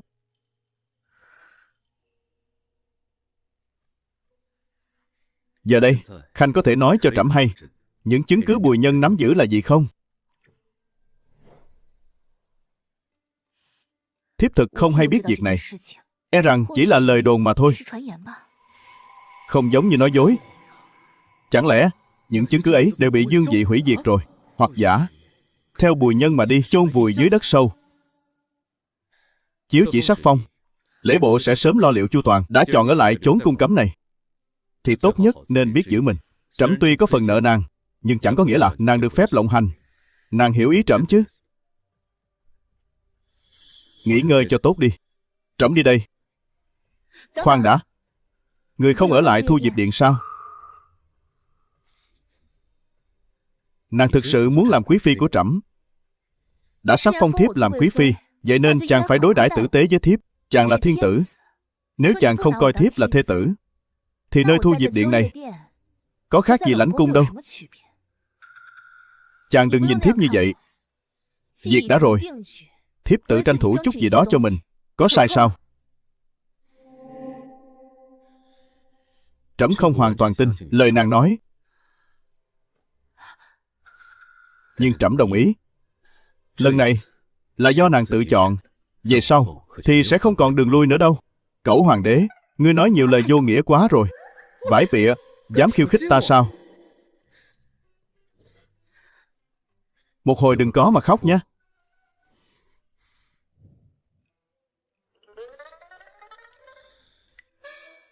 Suýt chút nữa không chịu nổi.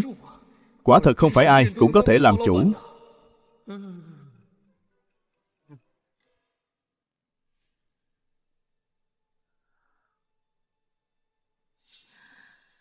Hừ, ngươi, cẩu hoàng đế, như vậy vẫn là quá rẻ cho ngươi. Ta sẽ để ngươi cảm nhận nỗi đau giống như ta.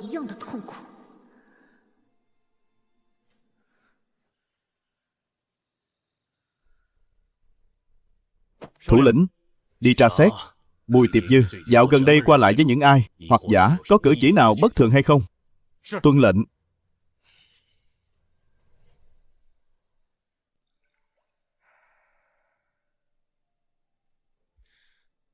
Bệ hạ, thần thiếp xin hầu người rửa mặt thay y phục. Bệ hạ, người cứ nhìn thần thiếp mãi, chẳng hay trên mặt thần thiếp có vướng bận điều chi chăng? Trẫm vẫn thích ngươi gọi cẩu hoàng đế, trông có vẻ chân thật hơn. Thì ra bệ hạ lại có sở thích này. Thần thiếp đã ghi nhớ, đêm sau sẽ lại gọi cho bệ hạ nghe. Nếu nàng chịu an phận làm nữ nhân của trẫm, trẫm sẽ không ngại sủng ái nàng. Thần thiếp chưa an phận làm nữ nhân của bệ hạ ư? Nếu bệ hạ không tin, đêm qua bệ hạ đã có thể cự tuyệt thiếp rồi, thậm chí còn muốn đoạt mạng ta. Sao chỉ trong một đêm lại thay đổi nhiều đến vậy? Chẳng lẽ thật sự là đã khuất phục rồi? Nữ nhân này đối với ta chắc chắn vẫn còn oán hận, vẫn nên cẩn trọng đề phòng.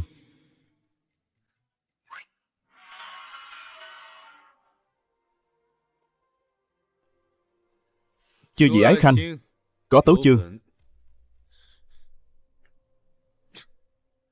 Bệ hạ,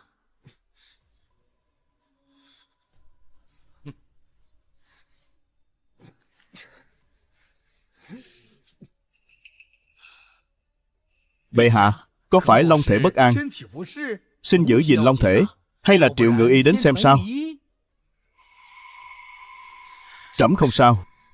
Các khanh cứ tiếp tục tấu trình.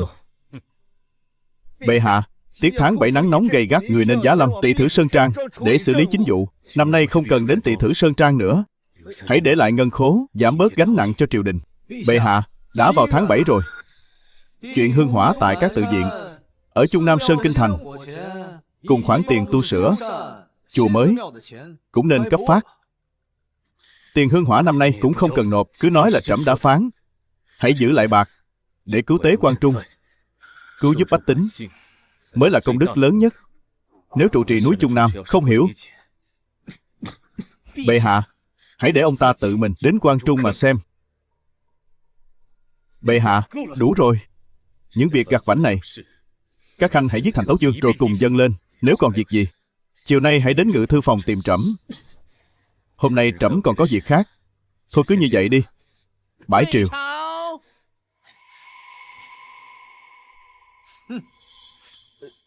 Này, thân thể bệ hạ, tình thế đã tệ đến nhường này. Bệ hạ lại chưa có con nối dõi, vạn nhất có chuyện chẳng lành, Giang Sơn này sẽ do ai kế thừa đây? Phải đó, thật có lý.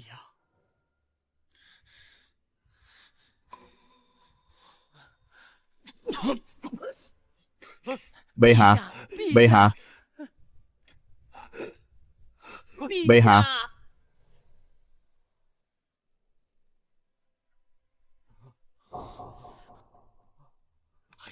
Một lũ vô dụng, tránh ra.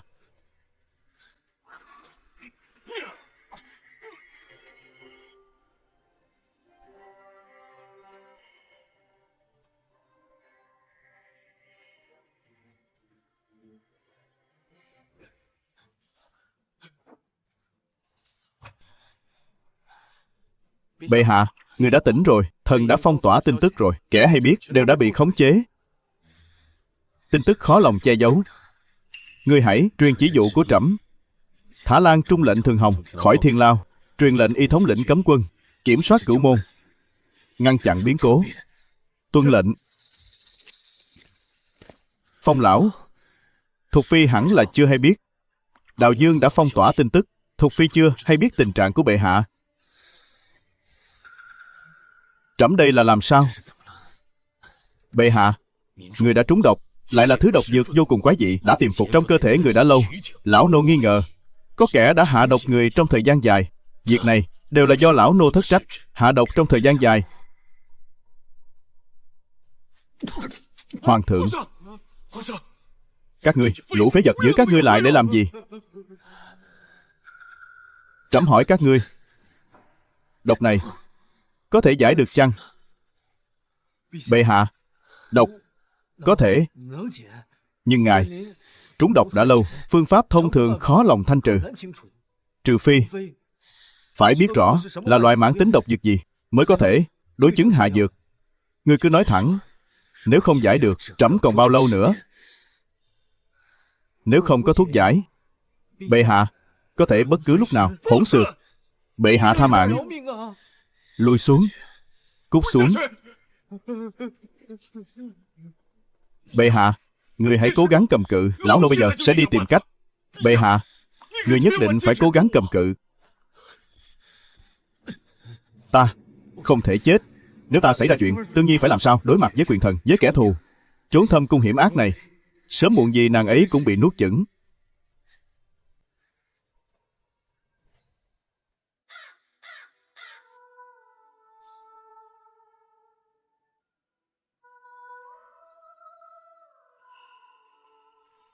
Bệ hạ, Tương Nhi, sao nàng lại tới đây? Thân thể nàng còn chưa bình phục, sao lại chạy đến chỗ trẫm làm chi? Mau trở về nghỉ ngơi đi. Bệ hạ, người đã hôn mê suốt 2 ngày đêm rồi, khiến Tương Nhi sao có thể an lòng? Người hãy nghỉ ngơi. Yếp sẽ mãi ở nơi đây. Thiếp chẳng đi đâu cả. Thiếp sẽ luôn túc trực bên người, chờ đến khi bệ hạ bình phục hoàn toàn. Tương Nhi, nàng chớ khóc nữa. Trẫm chẳng phải vẫn đang bình an đây sao? Tương Nhi, trong lòng nàng dường như chứa đựng ma lực diệu kỳ. Được tựa vào lòng nàng, trẫm chẳng còn thấy đau đớn nữa. vậy thiếp sẽ chẳng đi đâu cả. Cứ mãi ôm lấy người, cho đến khi người bình phục.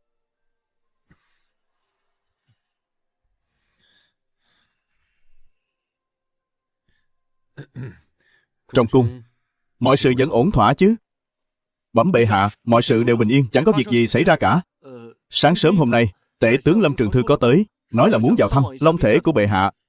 Thăm hỏi là kẻ đến để dò xét phong thanh, xem long thể trẫm suy nhược nhường nào đó thôi. Phong lão đâu?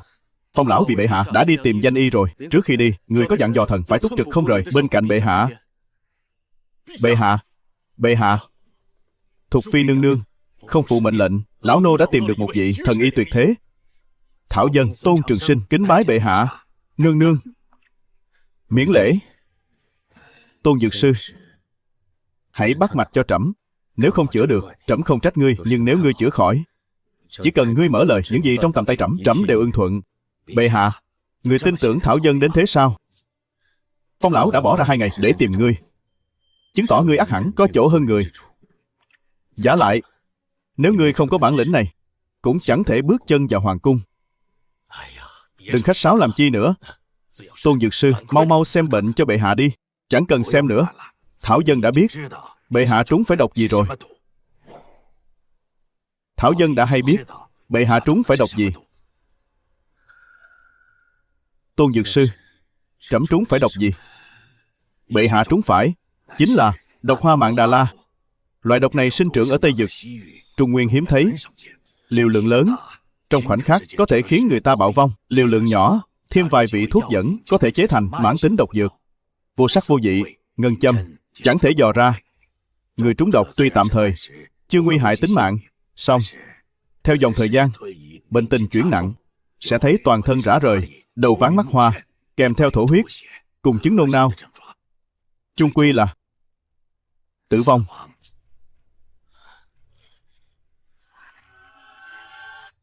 Tôn Dược Sư, khẩn cầu tiên sinh ra tay cứu lấy bệ hạ, bản cung tất sẽ hậu tạ. Nương nương mau đứng dậy, thật chiết sát Thảo dân rồi. Thảo dân xin tuân mệnh, lập tức chẩn trị cho bệ hạ.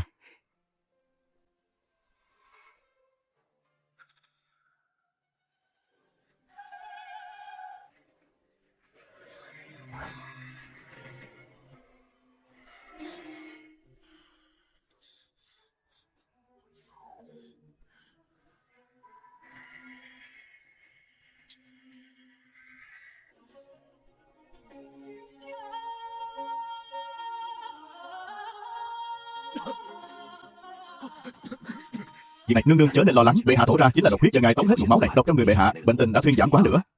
Tôn y sư, trẫm nhất định sẽ trọng thưởng khanh. Bệ hạ quá lời rồi. Thảo dân chỉ là đến để trả ân tình, không dám nhận thưởng phương thuốc này. Xin bệ hạ hãy cất giữ cẩn thận. Cứ theo đó mà. Sắc thuốc uống trong 7 ngày, thì dư độc trong người mới có thể hoàn toàn tiêu trừ.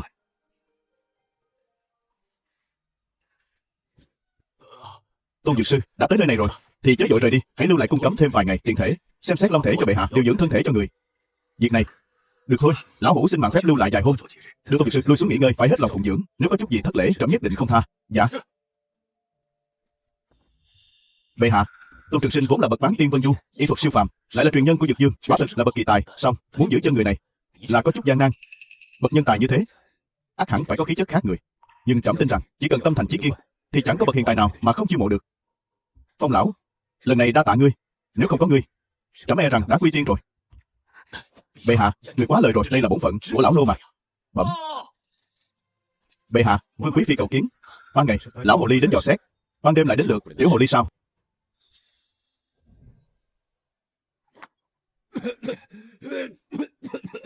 Bệ hạ. Quý phi, đêm đã khuya, nàng đến đây có việc gì?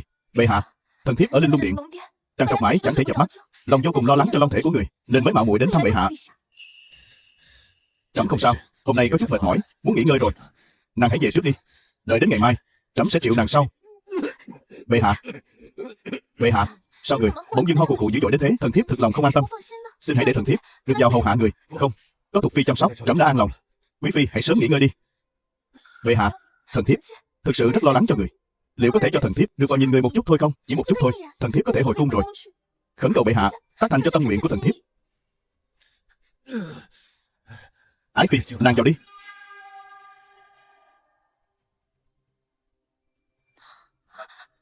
Bệ hạ, sao người lại ra nông nổi này? Mới vài hôm trước vẫn còn khỏe mạnh, cớ sao bỗng chốc lại đổ bệnh thế kia? Nếu kẻ nào không tường tận, ắt hẳn đã bị bộ dạng này của ả lừa gạt. Loại độc dược mãn tính này, ắt phải do kẻ cận thân hạ thủ, kẻ có cơ hội hạ độc lâu dài. Chỉ có thể là Dương Mẫn. Ái phi chớ nên lo lắng. Người y đã nói rồi, chỉ là do lao lực quá độ mà thôi. Ái phi đừng khóc nữa, hãy sớm trở về nghỉ ngơi đi. Bệ hạ, người y mau vào đây. Bệ hạ lại không ổn rồi. Bệ hạ, mau dẫn thuốc. Mau lại đây.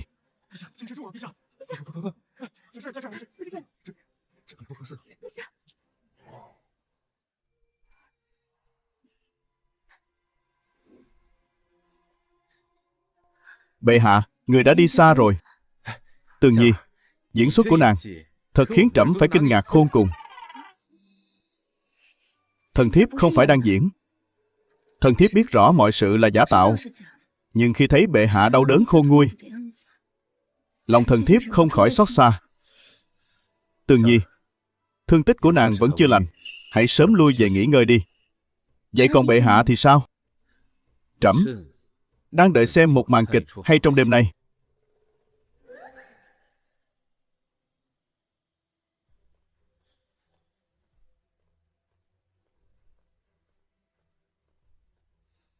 Bệ hạ, không cần đa lễ, mau bẩm báo tình hình.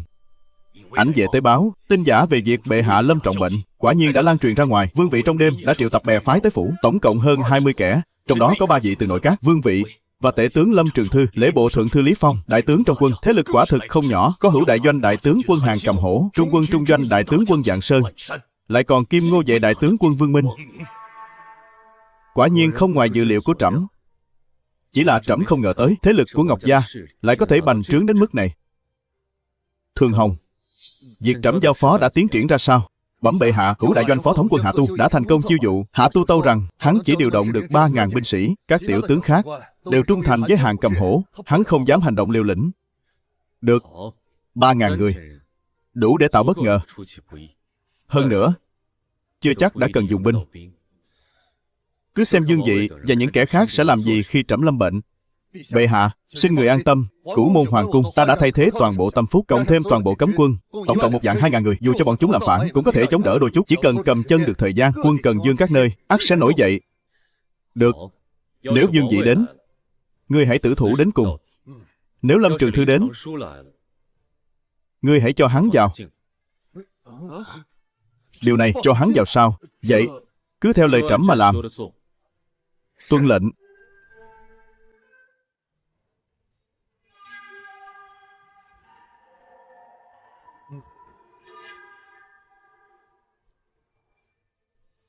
Lâm đại nhân, ngươi đây là muốn làm gì? Muốn tạo phản sao? Đừng có gán cho bản tướng cái tội danh ấy. Bản tướng đến đây là để diện kiến bệ hạ. Bệ hạ long thể bất an, bản tướng nhất định phải vào cung để đảm bảo an nguy cho bệ hạ. Ta ra lệnh cho ngươi lập tức cho qua, nếu không sẽ bị xử tội mưu phản.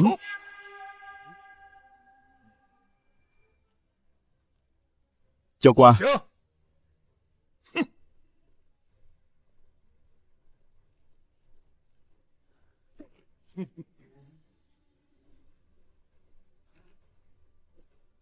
Bệ hạ, thần Lâm Trường Thư xin được diện kiến bệ hạ. Thừa tướng đại nhân, long thể bệ hạ bất an, không thể rời giường.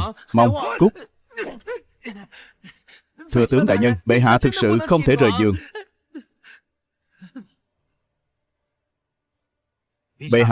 Bệ hạ, thần Lâm Trường Thư có điều mạo phạm, kính xin lượng thứ. Chỉ gì? Việc quá khẩn cấp. Lâm Trường Thư, người to gan lớn mật, dám dẫn quân xông vào tẩm cung của trẫm. Người muốn mưu phản đó sao? Bệ hạ, thần không có ý gì khác. Thần dẫn quân tới đây là vì thấy long thể bệ hạ bất an, sợ bệ hạ bị kẻ gian khống chế, nên mới dẫn quân vào để bảo vệ long thể. Trẫm không hề bị khống chế.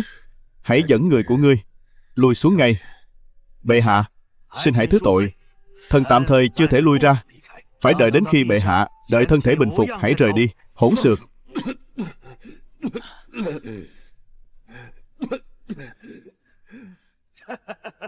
Bệ hạ, người lâm trọng bệnh như vậy, triều đình đã sớm chấn động không ngớt. Các loại lời đồn đại đều đang lan truyền. Theo thần thấy, người vẫn nên tĩnh dưỡng thân thể cho tốt. Người có thể hạ một đạo thánh chỉ, giao phó đại sự triều chính cho thần. Thần đảm bảo nhất định sẽ ổn định cục diện động loạn của triều đình. Nếu trẫm không muốn thì sao? Người đâu? Bệ hạ, xin đừng phí công gọi nữa. Đám người trong hoàng cung này chỉ là lũ ăn hại vô dụng mà thôi. Thần đã mang 2.000 tinh binh mãnh tướng tới, chính là để bảo vệ bệ hạ. Xin bệ hạ hãy hạ thánh chỉ.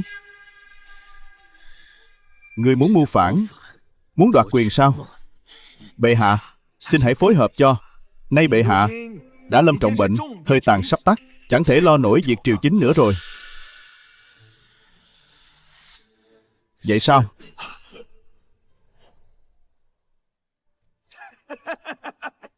Bệ hạ, thần chẳng mang người là thực bệnh hay chỉ là giả ốm. Nay thời thế đã đổi, người đã là kẻ tù tội dưới trướng thần. Hãy mau hạ chỉ đi. Bằng không, đừng trách thần không giữ chút tình xưa. Lũ loạn thần tặc tử. Người đâu?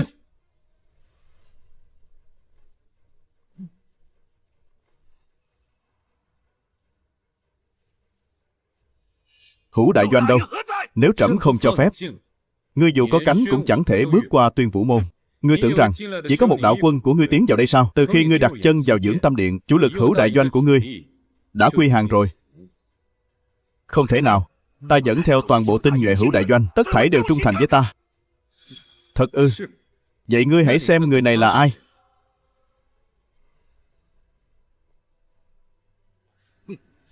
Hạ Tu. Bệ hạ, 2.000 quân sĩ bên ngoài điện đã quy hàng cả rồi, đang chờ người định đoạt. Vương Dị quả là một lão hồ ly, bản thân chưa từng dám mạo hiểm, chỉ biết dùng kẻ khác làm vật tế thần. Ta hận thay. Nói, kẻ nào đã sai khiến ngươi? Ai đã ban cho ngươi cái quyền hành lớn lao ấy để điều động hữu đại doanh? Là Vương Dị hay là Hàn Cầm Hổ? Đằng nào cũng là cái chết. Đừng hòng từ miệng ta mà moi được nửa lời. Xem ra ngươi vẫn là kẻ cứng đầu. Thường Hồng, giải hắn vào thiên lao, nghiêm hình khảo đả, buộc hắn khai ra đồng đảng. Tuân lệnh.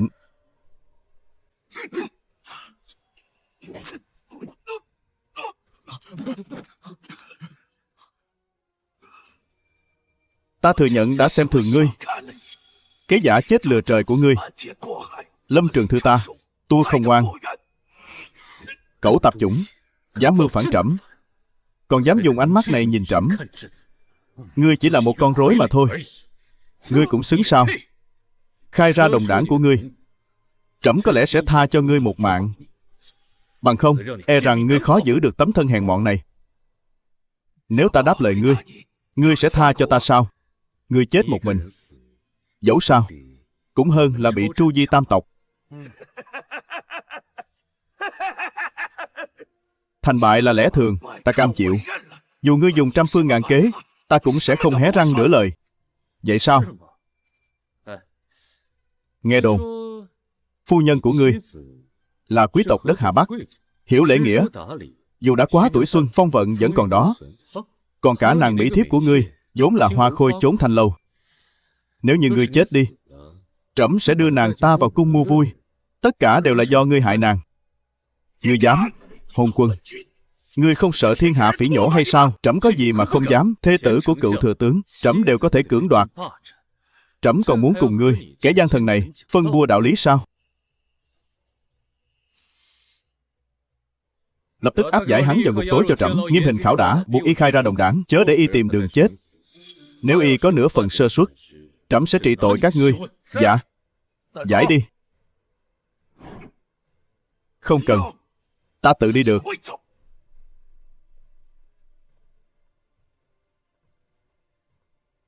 Bệ hạ, ngoài điện có gần 2.000 phản quân, nên xử trí ra sao? Thường dân binh lính thì giam vào hình bộ đại lao, đợi thu hoạch rồi xử. Phàm là tướng lĩnh tham gia việc này, lập tức xử tử. Đầu hắn ngày mai sẽ treo trên cổng Tuyên Vũ. Trẫm muốn cho tất cả triều thần thấy rõ kết cục của kẻ mưu phản. Dạ, bệ hạ, thuộc hạ sẽ lập tức thi hành.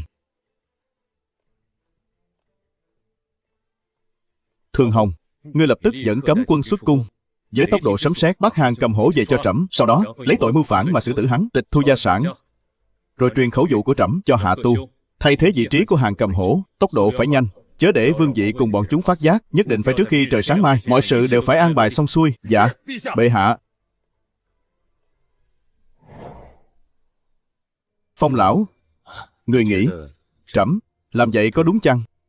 Bệ hạ làm không hề sai. Sát phạt có thể chấn nhiếp lòng người, như các tướng lĩnh của Kim Ngô Vệ, Trung quân đại doanh cần có sự chấn nhiếp như vậy. Bằng không, Kẻo sau này bất cứ kẻ nào cũng có thể tự tiện ra vào hoàng cung. Vẫn là Phong lão hiểu lòng trẫm. Vương vị, lão hồ ly đó, trẫm đã tốn bao tâm cơ bày ra cái bẫy này, vốn chẳng hề có sơ hở. Vậy mà lão vẫn không chịu mắc câu. Vương vị vốn là kẻ làm việc cẩn trọng, nếu không thì Dương gia tập đoàn đâu thể có được ngày hôm nay. Lần này không bắt được Dương vị, lần sau e là khó lòng mà thực hiện. Trẫm cứ ngỡ rằng đằng sau mọi chuyện này tựa hồ có một bàn tay vô hình thao túng. Sự tình dường như chẳng hề đơn giản như trẫm nghĩ. Phong lão, phiền khanh nhọc lòng đi thêm một chuyến, hãy dẫn ảnh vệ đến lục soát phủ đệ của Lâm Trường Thư, xem có vật chứng gì quan trọng hay không. Ngoài ra, hãy bảo vệ người thân của hắn, đề phòng có kẻ dùng những thứ đó để uy hiếp Lâm Trường Thư. Tuân chỉ, bệ hạ.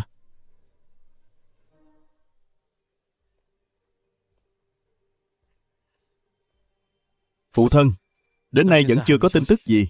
E rằng Lâm Trường Thư... Không ngại. Lâm Trường Thư vốn dĩ chỉ là một quân cờ bỏ đi. Bệ hạ dù có tài giỏi đến đâu cũng không thể tra ra manh mối nơi chúng ta. Phụ thân, Cửu Dương gia đã tới. Cái gì? Cửu Dương gia lại tới vào thời điểm nhạy cảm này sao? Chẳng lẽ là...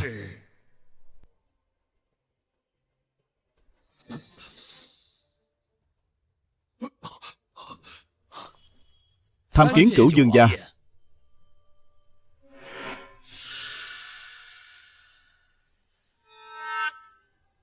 Kế hoạch của chúng ta đã chính thức khởi sự.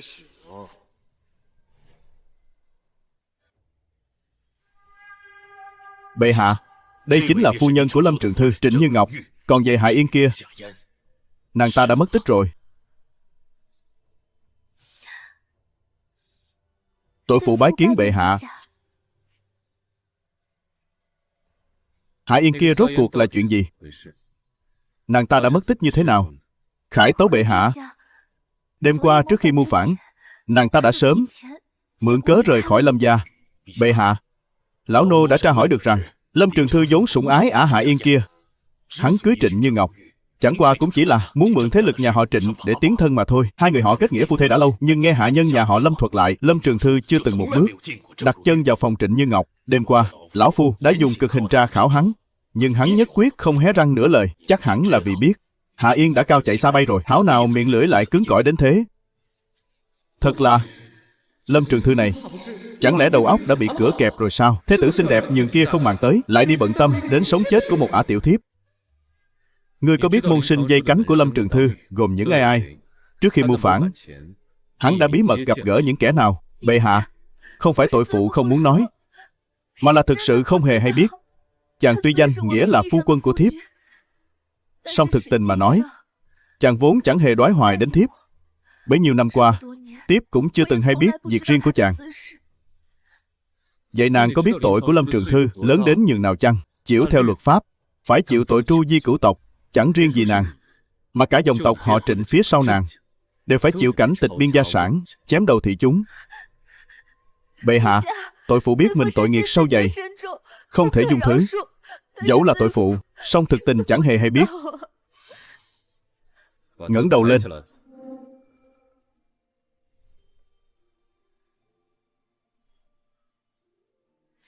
Ngươi, dáng dấp cùng dung mạo này quả là cực phẩm.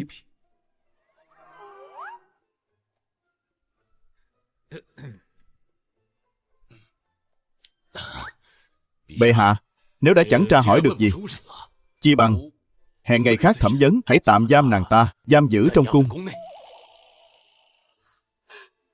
Bệ hạ, việc này xin cứ giao cho nô tài lo liệu. Các ngươi đó thật khiến trẫm phải khốn đốn. Trẫm thật chẳng còn cách nào với các ngươi. Thôi thì cứ y theo lời các ngươi mà làm vậy. Ngươi phải giữ đúng quy củ, phải biết nghe lời bệ hạ. Có như vậy mới mong giữ được tính mạng, giữ được tiền đồ cho Trịnh gia.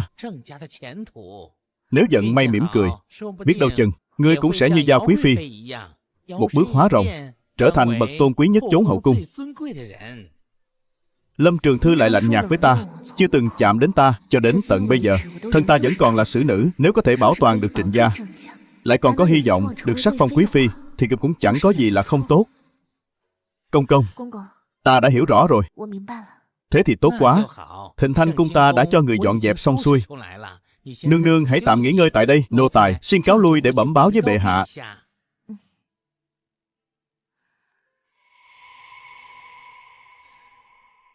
Hạ tướng quân, này, ngươi đã là đại tướng quân Hữu Đại Doanh.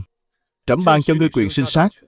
Tại Hữu Đại Doanh, kẻ nào dám trước mặt tuân lệnh, sau lưng làm trái, ngươi đều có thể tiền trảm hậu tấu. Thần xin tuân chỉ của bệ hạ. Việc phòng thủ kinh thành, Thường Hồng, ngươi có bất cứ yêu cầu gì đều có thể bàn bạc cùng hạ tu. Tuân lệnh.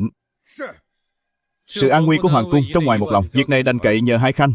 Đợi đến ngày trẫm trừ khử được lũ quyền thần, sau này trẫm nhất định không để các khanh chịu thiệt. Thần nguyện cúc cung tận tụy, đến chết mới thôi.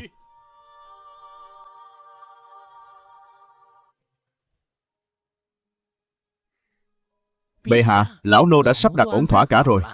Nô tài đã sai các ma ma trong cung kiểm tra kỹ lưỡng cho Trịnh Như Ngọc, xác nhận thân thể vẫn còn trong trắng. Ngoài ra, nô tài cũng đã khuyên bảo nàng ta cặn kẽ. Việc làm rất khá. Lát nữa hãy đến lĩnh 20 lượng vàng, là trẫm ban thưởng cho ngươi. Đa tạ bệ hạ. Hôm nay vẫn chưa lật thẻ bài thị tẩm.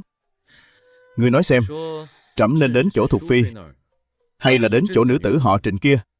Bệ hạ, người có thể đến dùng thiện tại cung Thục Phi nương nương, sau đó lại ghé qua chỗ Trịnh Như Ngọc.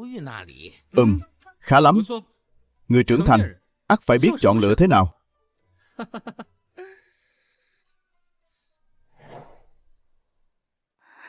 Bệ hạ, thần thiếp nhớ người khôn xiết. Trẫm chẳng phải đang ở đây sao? Dưỡng tâm điện này sắp thành tẩm cung của trẫm mất rồi, mà nàng vẫn còn quyến luyến trẫm đến thế ư? Phải rồi, tin tức vừa truyền về, Thương Sơn đại thắng, dàn tên Mã Phỉ Thương Vong quá nữa đang tán loạn tháo chạy. Đại ca nàng đã đại thắng Khải Hoàng, sắp sửa ban sư hồi triều. Thật sao lại nhanh đến thế? Đại ca nàng dũng mãnh phi thường, vốn đã nằm trong dự liệu của trẫm. Đợi khi huynh ấy trở về, trẫm sẽ có lý do để trọng thưởng. Đợi thêm một thời gian nữa, khi đại cục đã định, trẫm sẽ sắc phong nàng làm hoàng hậu. Bệ hạ, thần thiếp tự xét thấy bản thân không có đủ năng lực ấy. Trẫm nói được là được.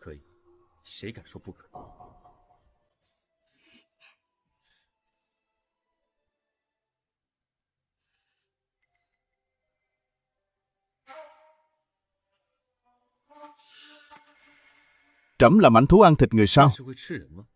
Không phải. Bệ hạ là bậc minh quân ánh sáng, tội phụ chỉ biết cảm ơn không kịp. Hừ.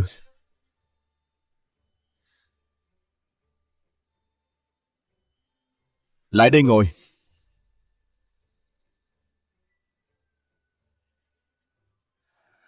Chớ tự xưng là tội phụ nữa. Trẫm đã đặc xá cho nàng vô tội. Dưa hái xanh thì không ngọt. Trẫm không có ý cưỡng ép nàng. Nếu nàng không muốn ở lại chốn hậu cung, trẫm có thể tiễn nàng xuất cung. Vậy bệ hạ có thể tha cho Trịnh gia lần này chăng? Khanh nghĩ sao? Thôi được, trẫm chỉ cho Khanh một con đường sáng. Khanh hãy ra khỏi cung ngay, bảo Trịnh gia giao nộp gia sản, ruộng đất cùng các chức vụ tại châu phủ, cứ coi như là mua lấy mạng sống. Sau này trẫm sẽ không truy cứu nữa. Dám hỏi bệ hạ, còn có con đường nào khác chăng? Có chứ. Hãy làm tốt phận tiệp dư của trẫm. Phải gắng sức sớm hạ sinh hoàng tử. Bệ hạ. Bệ hạ. Trẫm là bậc cửu ngũ chí tôn, lời nói tựa ngàn vàng. Chỉ cần ái phi một lòng theo trẫm, trẫm hứa ban nàng vinh hoa phú quý, trọn đời không rời không bỏ. Đợi qua thời gian này, sự tình lắng xuống, trẫm sẽ sắc phong nàng làm tiệp dư. Chờ ngày nàng hạ sinh hoàng tử, trẫm sẽ lại sắc phong nàng làm quý phi. Con cháu họ Trịnh, trẫm đều sẽ xét tài mà cất nhắc.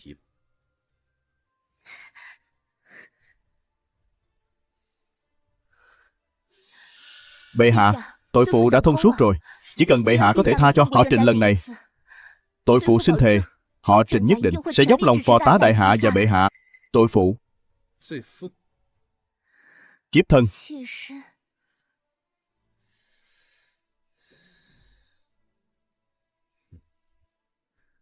Chỉ cần ái phi biết nghe lời, trẫm sẽ không để ái phi phải chịu thiệt thòi. Bệ hạ, lời người nói là thật ư? Thiếp này chẳng còn là thiếu nữ đôi mươi. Người thực sự không chê trách thiếp sao? Tất nhiên là thật lòng. Ái phi thân thế trong sạch, Trẫm sao nỡ lòng chê trách nàng. Canh giờ đã muộn, chúng ta hãy nghỉ ngơi thôi.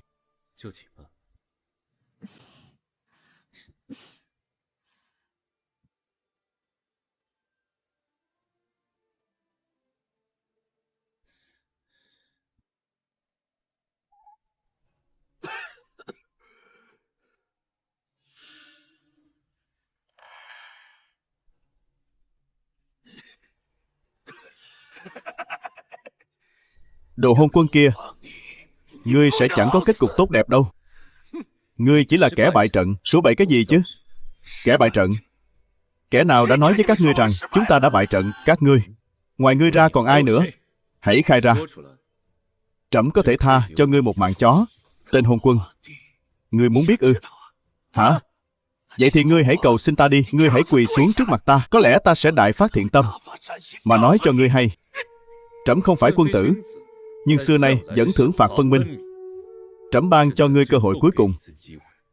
Nói hay không nói? Tên hôn quân khuyển tử nhà ngươi. Nếu đã như vậy, thê tử của ngươi sau này chính là tiệp dư của trẫm. Còn về nữ tử thanh lâu tên Hạ Yên kia, đợi trẫm bắt được nàng ta, trẫm sẽ hảo hảo hành hạ nàng ta. Tên hôn quân khuyển tử nhà ngươi. Hôn quân, ngươi sẽ không được chết tử tế. Ngươi,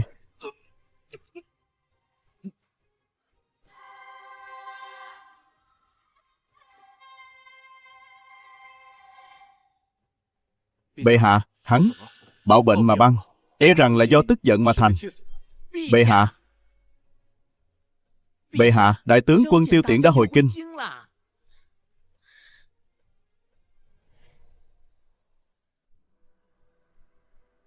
Tiêu tướng quân, chuyến này khanh lập đại công, bình định giặc cỏ chưa đủ, lại còn thu hồi được vô vàng vàng bạc châu báu của lũ mã phỉ xung vào quốc khố, thật là công chồng thêm công.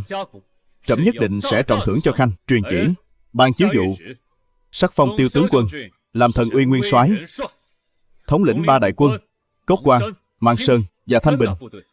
Ngoài ra, ban thưởng vàng ròng 1000 lượng, gấm vóc 800 tấm, ngọc khí các loại 100 đôi.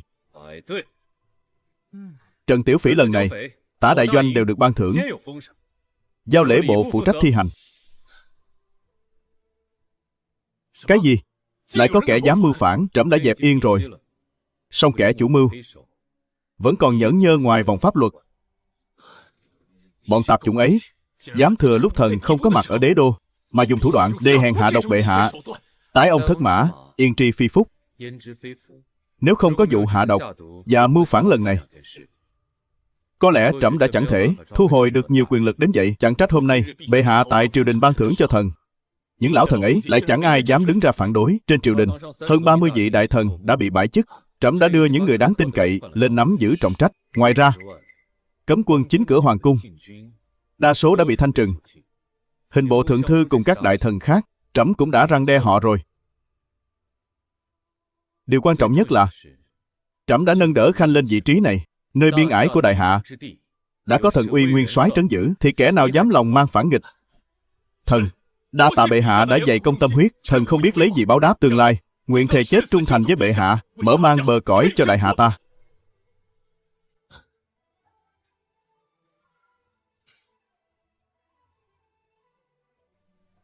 Bệ hạ, chẳng hay rồi. Bệ hạ, bệ hạ, đại sự chẳng lành rồi. Tiêu tướng quân, ngày ấy rốt cuộc là chuyện gì? Mau nói.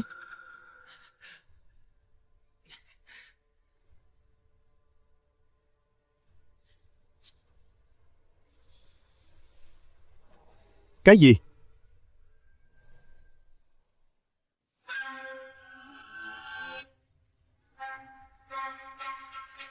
Đào Dương đã dẫn binh phong tỏa nơi đây, không cho phép bất kỳ ai ra vào. Tuân lệnh. Mau.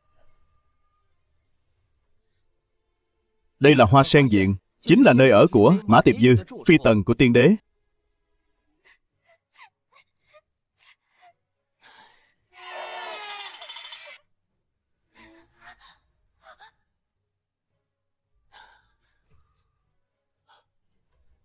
Bệ hạ, xin hãy minh xét cho thiếp. Kẻ này đêm khuya xông vào Hoa Sen Viện, mượn rượu làm càn, khinh bạc thiếp. Thiếp có lòng phản kháng, lại bị hắn đánh đập. Ta vốn là phi tần của tiên đế, há có thể chịu nhục lớn đến vậy? Tiêu Tiễn, ngươi hãy nói cho ta hay, chuyện này rốt cuộc là sao? Bệ hạ, đây là tội chết của thần. Xin bệ hạ ban cho thần cái chết. Chuyện này không liên quan gì đến Tiêu gia và Thục Phi nương nương cả. Xin bệ hạ. Hỗn xược, đồ tạp chủng nhà ngươi. Trẫm đã phong ngươi làm thần uy nguyên soái, ngươi báo đáp trẫm như thế này sao? Áp giải Tiêu Tiễn vào thiên lao cho trẫm. Hà Hoa viện cấm không được ra vào. Đám thái giám trực đêm qua cùng với đám thị vệ tất thảy bắt lại cho trẫm.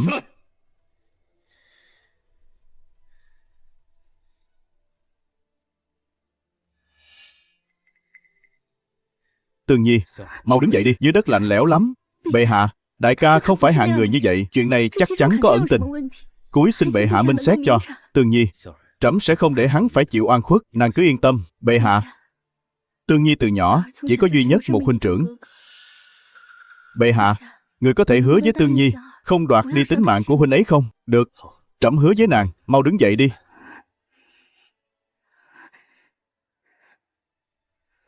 Trẫm tin Tiêu Tiễn sẽ không làm ra chuyện hồ đồ như vậy. Chuyện đêm qua chắc chắn có uẩn khúc. Hiện giờ hắn đang ở thiên lao, song trẫm đã hạ lệnh sai người bảo hộ, chăm sóc hắn. Đã điều tra rõ ràng chưa? Bệ hạ, đêm qua Tiêu tướng quân rời Ngự Hoa viên rồi, vốn nên ngồi xe ngựa rời đi từ Đại Phong môn, nhưng thái giám, cung nữ tùy tùng đều bị đánh ngất. Khi họ tỉnh lại, không hề hay biết chuyện gì đã xảy ra. Tiêu tướng quân nói hắn gặp một hắc y nhân, liền theo bản năng đuổi theo, đuổi đến Diện Sen, vừa khéo chạm mặt Mã Tiệp Dư của tiên đế. Rồi sao nữa? Cái đó Tiêu tướng quân nói sau này hắn không rõ vì sao thân thể nóng rang, mất đi tự chủ, trong cơn bốc đồng liền. Vậy là chuyện của Tiêu Tiễn là thật rồi.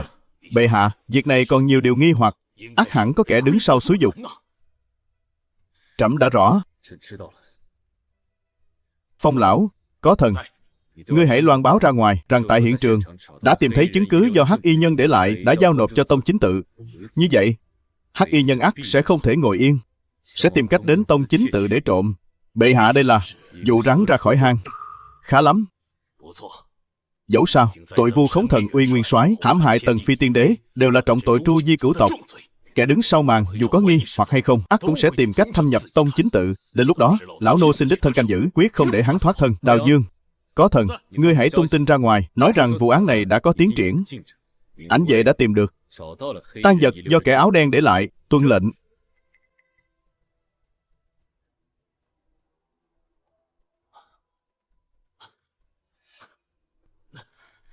Bệ hạ, tội thần Tiêu Tiễn đã khiến người hổ thẹn.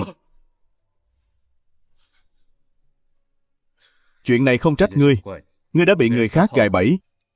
Phần nhiều là vì trẫm, vì ban thưởng ngày hôm qua họ không muốn thấy Tiêu gia ngày càng lớn mạnh. Nhưng bệ hạ, thần quả thực đã phạm tội tày trời, khó dung thứ. Không nghiêm trọng đến thế, không cần lo lắng. Chẳng quá 2 ngày, trẫm sẽ minh oan cho ngươi. Chớ có nghĩ quẩn mà tìm đường tự dẫn. Con bé Tương Nhi kia lo lắng cho ngươi đến phát khóc. Đợi ngày ngươi ra ngoài. Đại ân của bệ hạ, thần xin ghi lòng tạc dạ, không dám quên. Bệ hạ dù có trách phạt thế nào, thần cũng xin cam chịu. Nếu như được giữ lại tính mạng, từ nay về sau, thần nguyện mang thân tội lỗi mà lập công chuộc tội cho bệ hạ.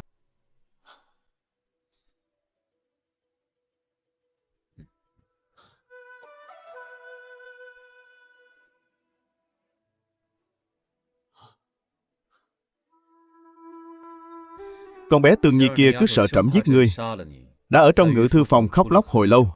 Trẫm mới mang cho ngươi chút đồ ăn. Ăn đi. Đại trượng phu khóc lóc chi vậy? Nín đi.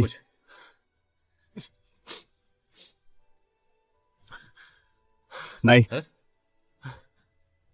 ngồi xuống dùng bữa đi.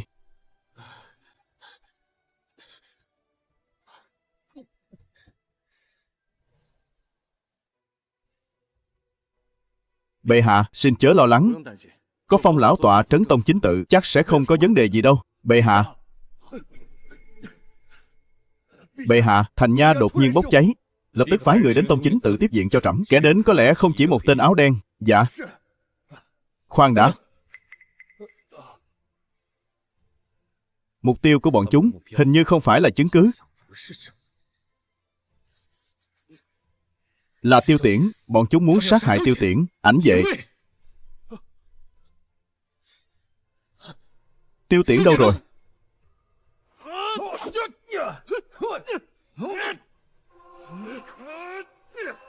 Mau, mau lên giúp Tiêu Tiễn. Còn những thích khách kia, trẫm muốn tất cả đều phải sống.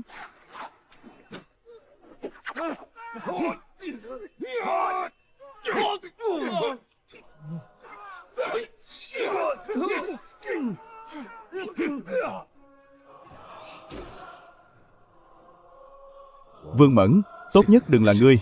Nếu không, đừng trách trẫm vô tình. Bệ hạ, đã kiểm tra xong. Chúng đều là hoạn quan, là thái giám từ Hoán Y Phường.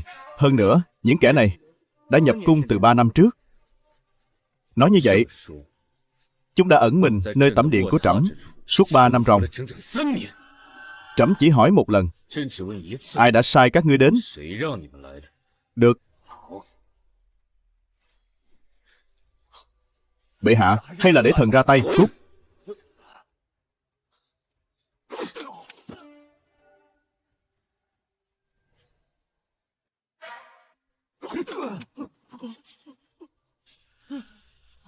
Bệ hạ, tội nhân xin khai.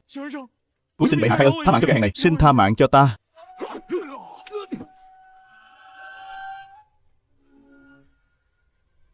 Ngươi tên là gì?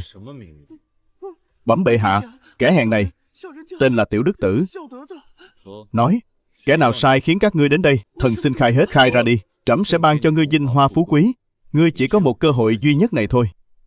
Trẫm không bao giờ lãng phí thời gian.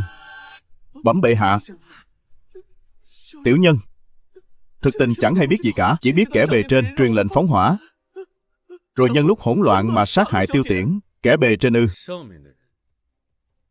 Tiểu nhân chỉ biết đó là người trong cung. Hắn chưa từng lộ diện, chỉ định kỳ truyền lệnh cho chúng tiểu nhân.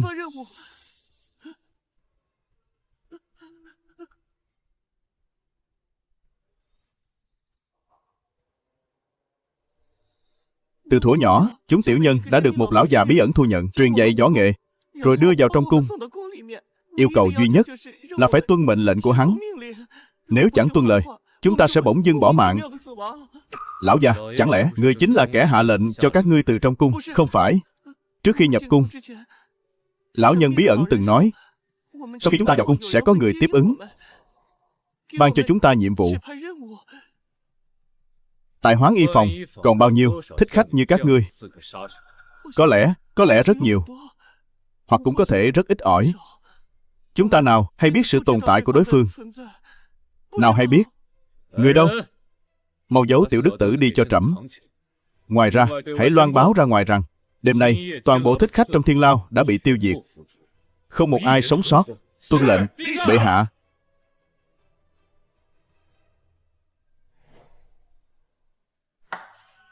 Cái gì? Thiên Lao còn có kẻ hành thích sao? Là Cửu Dương gia ư? Hoàng huynh, người trưởng thành thật nhanh chóng. Chẳng lẽ đây chính là lý do hoàng phụ năm xưa đã chọn ngươi ư? Bệ hạ, quả nhiên thần cơ diệu toán. Kẻ đêm khuya xông vào tông chính tự, hòng trộm tang vật đã bắt được rồi. Bệ hạ, kẻ đêm đó dụ dỗ thần đến Hồ Hoa Viện chính là ả ta. Ngẩng đầu lên. Là ngươi. Trẫm nhận ra ngươi. Ngươi là người của Lăng Lung Điện. Nói, có phải Dương Mẫn đã sai ngươi đến đánh cắp vật chứng? Không phải. Đi, hãy bắt Dương Mẫn đến đây. Trẫm muốn xem ả ta giải bày thế nào. Bẩm.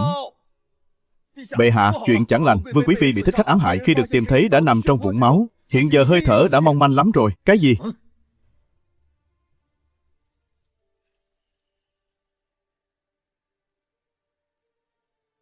Bệ hạ, Quý Phi đã qua cơn nguy kịch, song vì mất máu quá nhiều, e rằng cần phải tịnh dưỡng một thời gian dài mới mong hồi phục nguyên khí. Vết thương của Quý Phi có sâu không? Rất sâu. Vùng bụng của Quý Phi suýt chút nữa đã bị găm thấu bởi đoạn đao. Nếu phát hiện chậm trễ hơn đôi chút, thì e là thần tiên cũng khó lòng cứu vãn. Được rồi, ngươi lui ra đi. Tuân lệnh.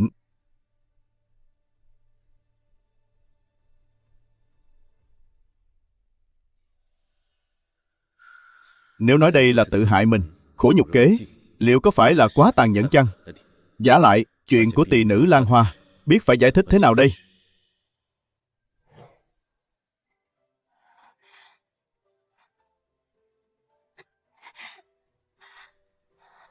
Bệ hạ, quý phi đã bị thương, hãy cứ an tâm tĩnh dưỡng. Đợi khi thương thế của nàng đã bình phục, trẫm còn có việc trọng yếu muốn hỏi nàng. Bệ hạ, thần thiếp hiểu rõ. Ngài đã hiểu lầm thần thiếp rồi. Thần thiếp tình cờ nghe được các cung nữ này, chúng mưu toan sát hại Tiêu tướng quân. Chúng còn nói sẽ thay chủ tử của chúng đổ tội cho thiếp. Thiếp sau khi nghe được tin này, vốn định lập tức bẩm báo thánh thượng, nào ngờ thiếp dẫm phải cành cây, khiến chúng kinh động. Kết quả sau đó thiếp thân gặp nạn, tỉnh dậy liền nằm tại đây. Trên đời này lại có chuyện trùng hợp đến vậy. Tỳ nữ trong cung mình lại là thích khách do người khác cài cắm. Thật khéo làm sao. Ngươi lại vừa hay nghe được cuộc đối thoại. Bệ hạ, lời thần thiếp nói đều là thật. Thần thiếp có lý do gì để đem tính mạng mình ra đùa giỡn chứ? Bệ hạ, nếu người vẫn chưa tin lời thần thiếp, cho rằng việc cung nữ tại Linh Lung Điện ám sát Tiêu tướng quân có liên can đến thần thiếp, thì xin hãy tống giam thần thiếp vào đại lao. Đợi khi sự việc được minh bạch, thả thần thiếp ra cũng chưa muộn. Thần thiếp tuyệt đối không một lời oán thán, tâm cam tình nguyện. Phải hay không phải, trẫm sẽ tự mình tra rõ rồi mới định đoạt. Trong khoảng thời gian này, nàng cứ ở tại Lăng Lung Điện tịnh dưỡng cho tốt. Không có lệnh của trẫm, nàng không được phép đi đâu cả. Bệ hạ, người sẽ đến thăm thần thiếp, phải không? Trẫm đã nói với nàng rồi, hãy tự lo liệu lấy. Nếu nàng đã muốn đùa giỡn, trẫm sẽ phụng bồi đến cùng. Bệ hạ, tuy Lan Hoa đã bị bắt, cửa ải này coi như tạm thời đã qua, nhưng so với việc bị đày vào lãnh cung cũng chẳng khác là bao. Rốt cuộc là cớ sự gì? Tên hoàng đế ngốc kia lại trở nên tin tường đến vậy? Không được, cứ đà này, vương gia sớm muộn sẽ bị Tiêu gia lấn lướt. Ta phải giành lại quyền chủ động. Ta không tin Tần Dân, ngươi lại sắt đá đến thế.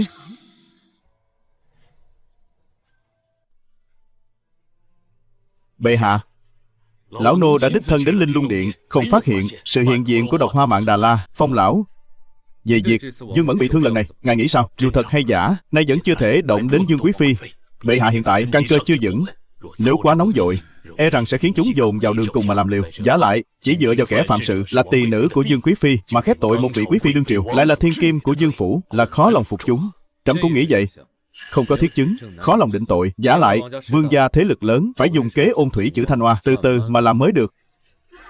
Về phía Lăng Lung Điện, ngươi hãy phái ảnh vệ ngày đêm giám sát, hậu cung tuyệt đối không thể để xảy ra bất kỳ loạn lạc nào nữa. Dạ.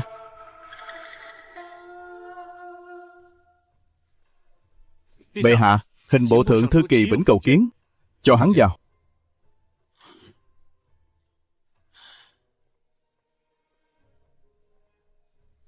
Bệ hạ, tất cả những kẻ phạm tội ở Lăng Lung Điện đã cắn lưỡi tự dẫn, kể cả Lan Hoa.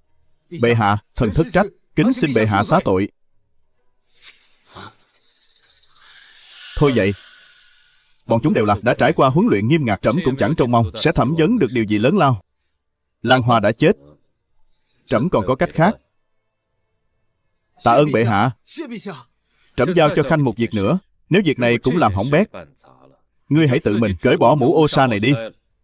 Bệ hạ cứ phán, thần nhất định sẽ làm tốt. Hãy bí mật ở ngoài cung tìm cho trẫm vài vị tiên sinh giỏi về việc mô phỏng chữ viết. Hãy nhớ, việc này phải giữ kín, nếu để lộ ra, trẫm sẽ trị tội ngươi. Dạ.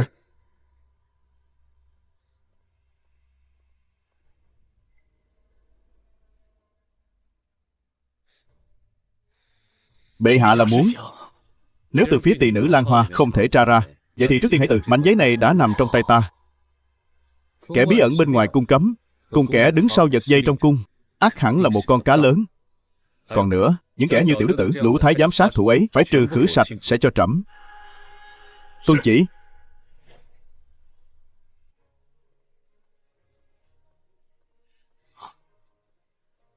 Bệ hạ, theo thánh ý của người, thần đã áp giải người đến. Lão thần xin cam đoan tuyệt đối không để lộ nửa lời. Hỷ thuận. Ban tọa.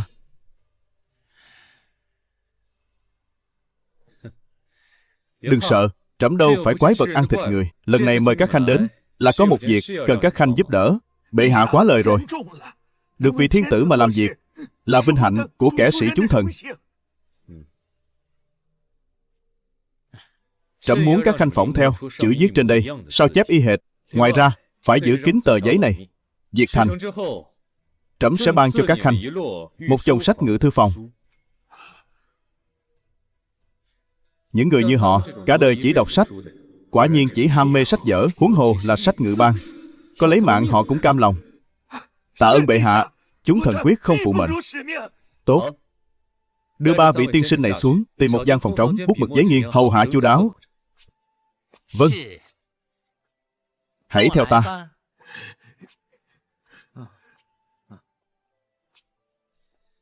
Mau gọi Triệu Hằng đến đây.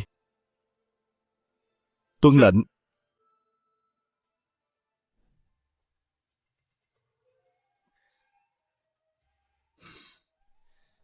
Việc võ cử đã ra sao rồi? Bệ hạ, việc võ cử đã được yết bản cáo thị khắp thiên hạ. Hiện tại các nha môn địa phương đã nhận được đơn đăng ký của vạn người. Binh bộ đang gấp rút sàng lọc danh sách, loại bỏ một số người tài đức bất nhất. Đợi bệ hạ định ngày khai mở võ cử lôi đài. Trong vạn người này có bao kẻ xuất thân thế gia vọng tộc, hoàng thân quốc thích, đa phần đều là bậc quý tộc, song cũng có không ít sĩ tử hàng môn. Võ Trạng Nguyên trẫm muốn chọn, chẳng màng đến gia thế thân phận. Chẳng lẽ ngươi không rõ điều đó sao? Bệ hạ, đại hạ thập tam đạo, dọc đường các châu phủ, sơn cao thủy diễn, có những nơi thậm chí tin tức về kỳ võ cử còn chẳng thể truyền tới. Giả lại nhiều kẻ sĩ hàng môn vì không kham nổi lộ phí đường xa, họ đều đành chọn cách thôi được. Hãy truyền chỉ ý của trẫm. Kỳ võ cử lần này, ngoài Võ Trạng Nguyên ra, lại có bản nhãn, thám hoa mỗi hạng một người. Ngoài ra sẽ tuyển chọn 20 người ưu tú nhất để trọng dụng trong quân đội, phong chức thất phẩm hiệu úy. Như vậy, số lượng nhiều hơn có lẽ sẽ khơi dậy lòng mong muốn tham gia của dân chúng. Vâng, bệ hạ, khi xét duyệt danh sách, đặc biệt phải lưu tâm gia thế có trong sạch hay không. Đặc biệt chớ để kẻ có ý đồ lọt vào. Đã rõ chưa? Dạ, bệ hạ, lão thần đã tường. Lui đi. Dạ.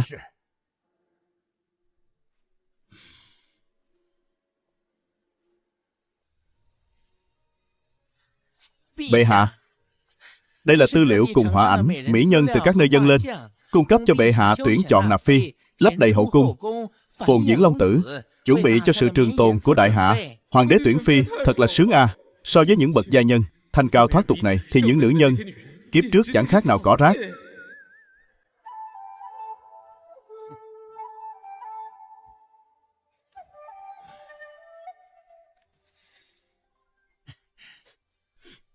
Nữ tử này là ai? Bệ hạ, sao người lại để mắt đến nàng ta? Bệ hạ, bức họa này là do Dân Châu Thứ Sử dâng lên từ mấy ngày trước. Nô tài đã mạo muội đưa nàng vào. Không biết ý bệ hạ có vừa ý chăng? Vừa ý? Thực sự quá đổi vừa ý. Nàng tên là gì vậy? Sao lại không đề tên? Bệ hạ, nữ tử này tên là Mộ Dung Thuấn Hoa. Phong lão, người quen nàng sao? Lão nô chưa từng gặp mặt, nhưng võ công của nàng cực kỳ cao thâm. Hai vùng dân kinh này đều là những người ngưỡng mộ nàng. Nhan sắc của nàng đẹp tựa tiên nữ, nhưng đa số mọi người đều không hay biết. Thật ra, Mộ Dung Thuấn Hoa này, nơi lợi hại nhất chính là võ công của nàng. Ồ, vậy so với Phong lão ngài thì sao? Khó nói lắm. Nữ tử này là trưởng giáo của Giao Nguyệt Cung, hẳn là thực lực không tầm thường. Trưởng giáo thì tốt quá rồi. Trẫm nạp Mộ Dung cô nương, còn có thể được một môn phái ủng hộ. Dù không được gì cũng có thể thành lập ảnh vệ chứ. Nhưng Giao Nguyệt Cung này chỉ duy nhất Mộ Dung Thuấn Hoa. Nàng cũng là trưởng giáo duy nhất. Môn phái này đơn truyền, không thu đệ tử. Vậy cũng được.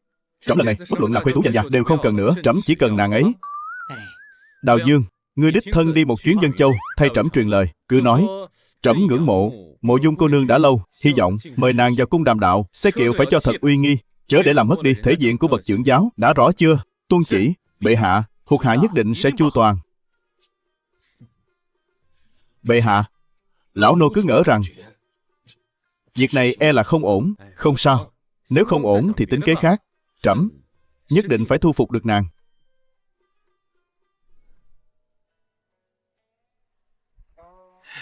Tham kiến bệ hạ.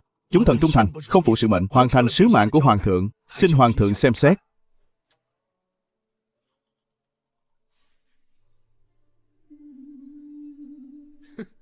Tốt lắm, rất tốt. Trẫm rất hài lòng. Ba vị đại nhân, thần để các ngươi dùng phong cách này viết nên mấy chữ này.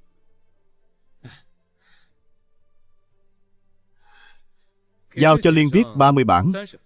Vâng.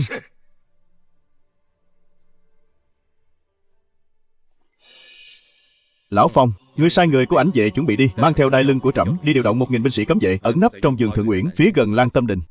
Trẫm muốn lũ sát thủ này phải bị bắt gọn không sót một tên. Tuân chỉ, bệ hạ.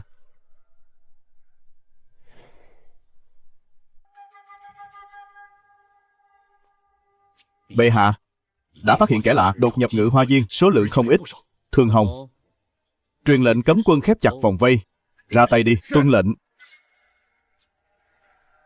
Trẫm không cần biết các ngươi là kẻ nào, cũng chẳng màng thế lực các ngươi thâm sâu nhường nào. Trẫm sẽ từng chút một nhổ tận gốc rễ. Trẫm sẽ nhổ tận gốc các ngươi. Trẫm muốn xem ai mới là người cười đến cuối cùng. Thiên hạ này là thiên hạ của trẫm. Bệ hạ, 43 tên thái giám áo đen không một kẻ nào thoát được. 32 tên đã chết, 11 tên còn lại đã bị bắt. Làm tốt lắm. Hãy cho người dọn dẹp Ngự Hoa Viên cho sạch sẽ. 11 tên kia hãy tống vào thiên lao, nghiêm hình khảo vấn, xem có thể tra hỏi được tin tức hữu dụng chăng.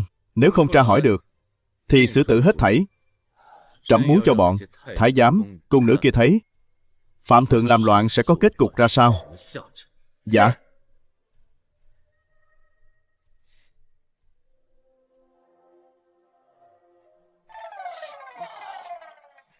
Ngươi ngã ngựa sao?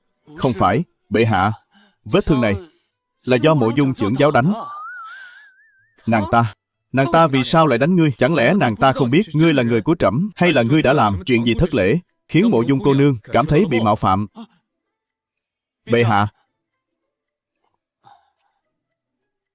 hạ thần tuân theo thánh ý, hết mực lễ độ.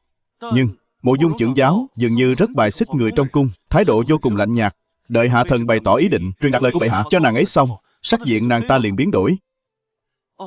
Mộ Dung trưởng giáo còn nói bệ hạ tốt nhất chớ nên rời khỏi hoàng cung, bằng không thì ả thật to gan dám uy hiếp bệ hạ. Không sao. Chẳng ngờ tiểu nha đầu này tính tình lại ngang ngạnh đến thế. Bệ hạ, lão nô xin dẫn theo ảnh vệ đích thân đi bắt ả. Không cần. Ngày mai chính là kỳ thi võ cử, chuyện mỹ nhân hãy tạm gác lại đã. Việc chính cần kiếp hơn.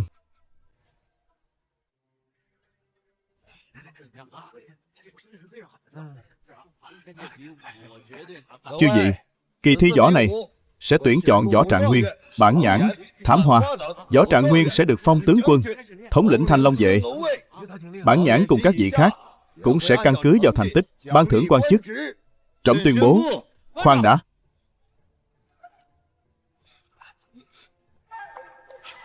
Bệ hạ, cúi xin bệ hạ xét xử công minh. Võ cử gian lận, quan lại bao che, dạy chúng thần, hàng môn tử đệ biết trông cậy vào đâu. Ngươi dám xông vào trường thi, người đâu? Bắt lấy. Bệ hạ, cúi xin bệ hạ xét xử công minh.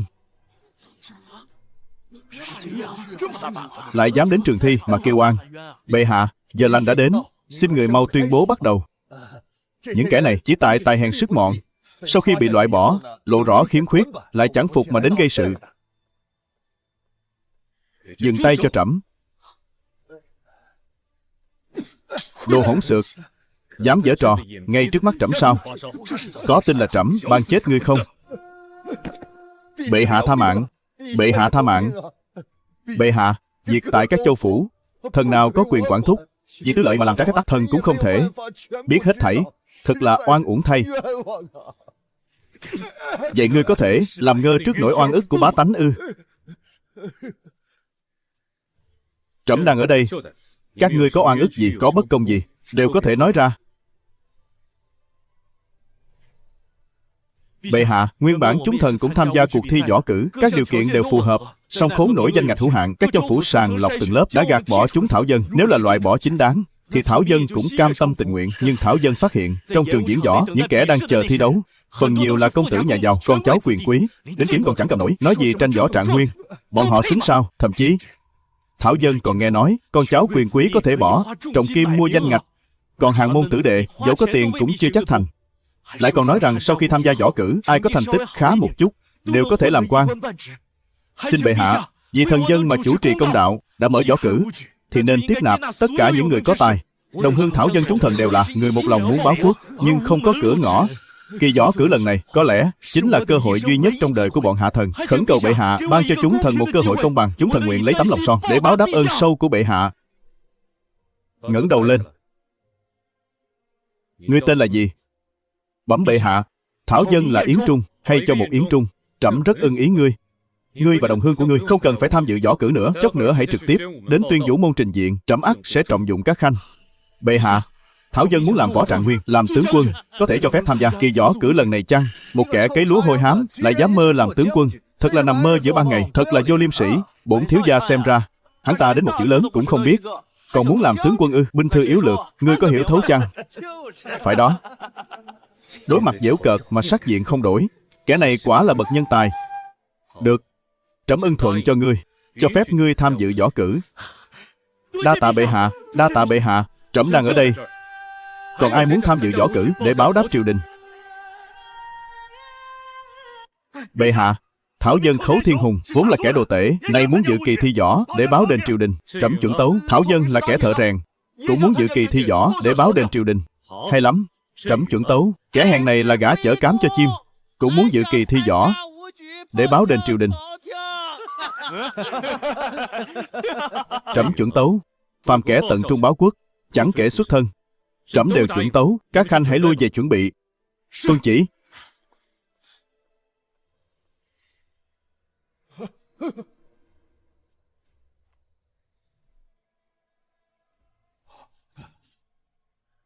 Các châu quận còn nhiều nỗi bất công, sức người có hạn, khó bề quán xuyến. Trẫm không trách khanh, nhưng phải biết lắng nghe, thấu hiểu lòng dân, chớ nên vì che đậy tội lỗi mà lấp liếm. Đã rõ chưa? Bệ hạ, thần đã rõ. Đợi võ cử kết thúc, trẫm sẽ nghiêm tra vụ án tham ô hối lộ trong võ cử, cũng như việc các châu phủ mua bán danh ngạch, nghiêm trị không tha. Dạ.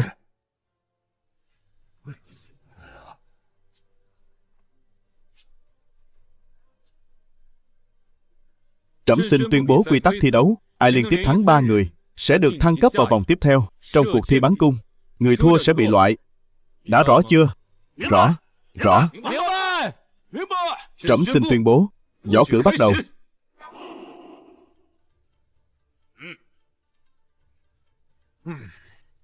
Vương đại nhân, nghe nói Dương bá này là cháu của khanh. Bẩm bệ hạ. Đúng vậy, người trẻ tuổi đến để mở mang kiến thức.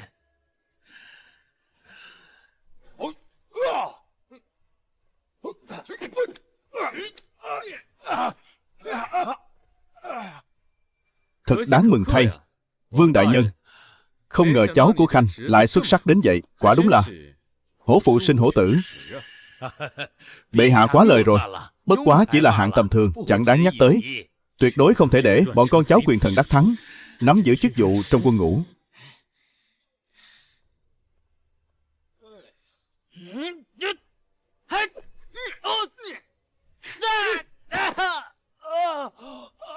Phải làm sao đây? Thắng thêm một trận nữa, tên Dương bá này sẽ được thăng cấp. Còn kẻ nào nữa không? Cứ việc bước lên. Ta.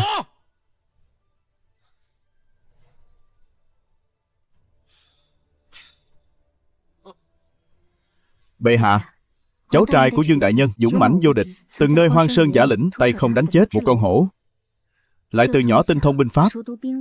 Trong số các trạng Nguyên Lang này, hắn là người được kỳ vọng nhất. Chẳng hay với Yến Trung được bệ hạ đặc xá tham gia tỷ thí hôm nay, so với hắn, ai sẽ tài giỏi hơn? Chỉ là một kẻ thôn phu quê mùa. Ta xem ngươi lấy gì so với cháu ta? Bệ hạ, chẳng phải lão thần thiên vị cháu mình, mà lần này e rằng bệ hạ đã nhìn lầm rồi. Yến Trung này tuyệt không thể thắng cháu thần. Người đã phá lệ một lần, cho Yến Trung cùng những người khác lại được tham gia võ cử. Nếu Yến Trung lại bại, người lại dùng, e rằng điều này lọt vào tai kẻ có lòng, sẽ phỉ báng bệ hạ. Ngài thật chẳng công bằng chút nào. Vậy sao? Tỷ thí còn chưa bắt đầu mà Vương đại nhân đã dành cho Dương bá sự tin tưởng lớn lao đến vậy. Bệ hạ, chẳng những lão thần tin tưởng, mà e rằng cả triều văn võ cùng chư vị nơi đây đều cùng chung ý nghĩ ấy. Vậy nếu Dương bá thua thì sao? Tuyệt đối không thể nào. Tỷ võ đâu chỉ phân định bằng sức mạnh cơ bắp. Cháu trai của thần đây đã dung hợp được tinh hoa võ học của các môn phái, dẫu có nhường một tay cũng chẳng hề hấn chi. Yến Trung này chẳng thể nào thắng nổi hắn. Nếu Dương Ái Khanh đối với cháu mình tự tin đến thế, chi bằng cùng trẫm đánh một ván, cũng coi như tăng thêm phần hứng thú cho kỳ thi võ cử hôm nay. Bệ hạ, dám hỏi bệ hạ muốn đánh cược thế nào? Nếu Dương Bá thắng, trẫm sẽ làm chủ, giao Thanh Long vệ cho hắn, lại còn phong làm Lê huyện hầu. Bệ hạ, nếu lão thần thua thì sao? Nếu Khanh thua, hãy trước mặt thiên hạ bá tánh tự tay xỏ giày cho kẻ thôn phu này.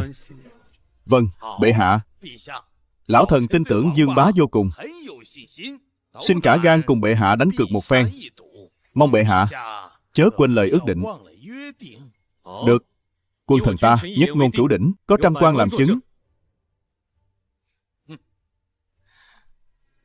Tên nhà quê kia, bổn thiếu gia khuyên ngươi nên tự nhận thua đi. Nếu bị thương, ta chẳng có hứng thú mà đưa ngươi đến y quán đâu. Ta lặn lội ngàn dặm đến đây chính là để giành lấy thắng lợi, há lại chịu nhận thua sao? Tỷ thí bắt đầu.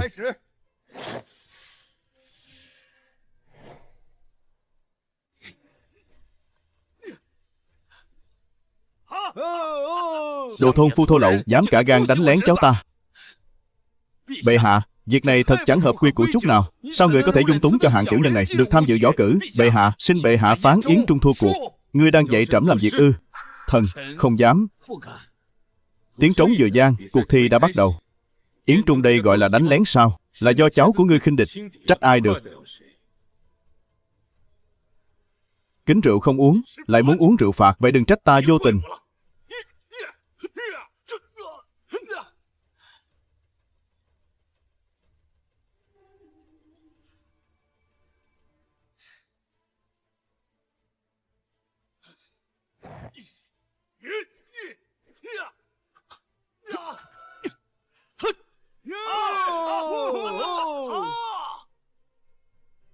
Bệ hạ, tuy đứa trẻ này trời sinh thần lực, Vương Bá dường như học được nhiều, nhưng đều là học chưa tinh thông.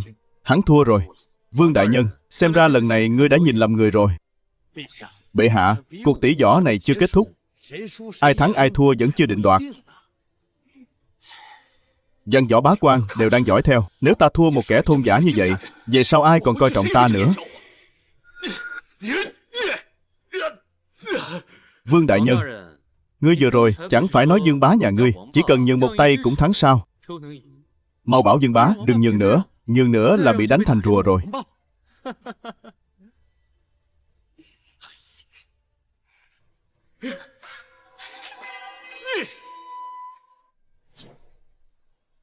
Thật to gan.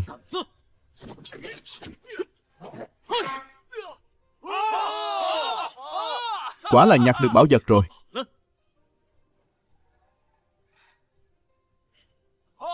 Người ở Trác huyện, Vân Châu, Yến Trung thắng. Vương Ái Khanh, kẻ thôn phu giả ngoại này, đã thắng được Dương công tử. Khanh còn lời nào để phân trần? Thần nguyện đánh cược, nguyện chịu thua. Vương đại nhân thật sảng khoái. Trận đấu thứ nhất kết thúc. Người thắng cuộc là Lý Nhị Cẩu, Khấu Thiên Hùng, Yến Trung, Vương Văn Kiệt. Tạ chủ Long Ân. Trường thứ hai, thi tài bắn cung, bắt đầu.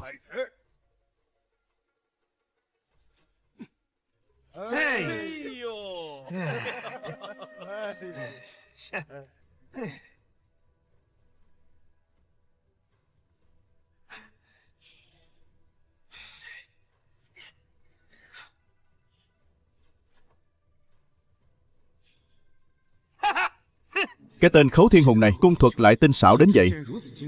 Thật không ngờ lại lấn át bao nhiêu hổ tử tướng môn.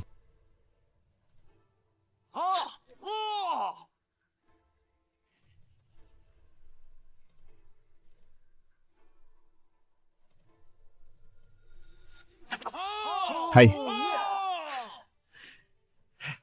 Tuy nhiên, Yến Trung này mới là người mạnh nhất. Nếu không có gì bất trắc, Võ Trạng Nguyên chắc chắn là hắn. Quả nhiên không phải là con nhà hàng môn không tài cán, mà là không có cơ hội mà thôi. Xem ra võ cử đã được tổ chức, vậy thì cũng cần tổ chức lễ văn chương. Lâm Trường Thư đã qua đời, tể tướng không thể mãi trống rỗng. Võ tướng bình thiên hạ, văn thần mới có thể trị quốc.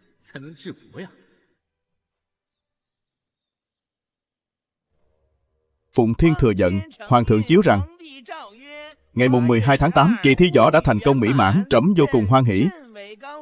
Phong tặng võ trạng Nguyên Yến Trung làm đại tướng quân của Thanh Long vệ, chức tước bậc tam phẩm. Ban thưởng một tòa phủ đệ tại Kinh Đô. Phong tặng bản Nhãn Khâu Thiên Hùng làm phó tướng của Thanh Long vệ, sắc phong quan hàm tứ phẩm. Ban thưởng một viên Dạ Minh Châu, thám hoa viên thành thuật, phong làm tứ phẩm đô ý. Ban thưởng 100 lượng hoàng kim. Ngoài ra, tuyển chọn Phạm Lâm, Trương Dân, Dạng Tiêu cùng 10 người khác, phong làm ngũ phẩm hiệu úy, nhập cấm quân rèn luyện. Từ nay về sau tận trung báo quốc. Khâm thử. Đa tạ bệ hạ. Bệ hạ, võ cử đã kết thúc. Lão thần xin cáo lui. Khoan đã, chẳng hay Vương đại nhân đã quên một việc chăng?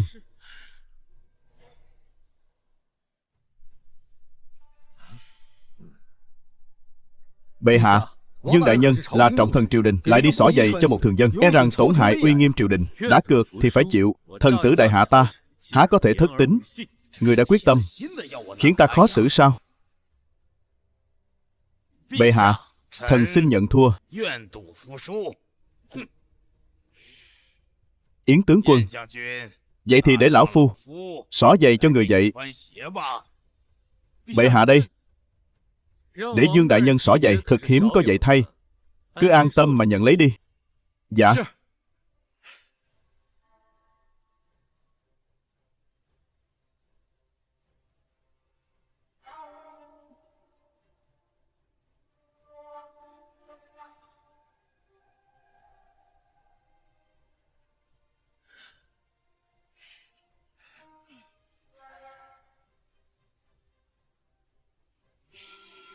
Đó chẳng phải là hộ bộ thượng thư Vương vị đại nhân ư? Người quản lý tiền lương thiên hạ lại đi xỏ giày cho Võ Trạng Nguyên, thật quá đáng. Nghe nói ông ấy cùng bệ hạ đánh cược thua rồi, thật làm mất mặt giới sĩ tử.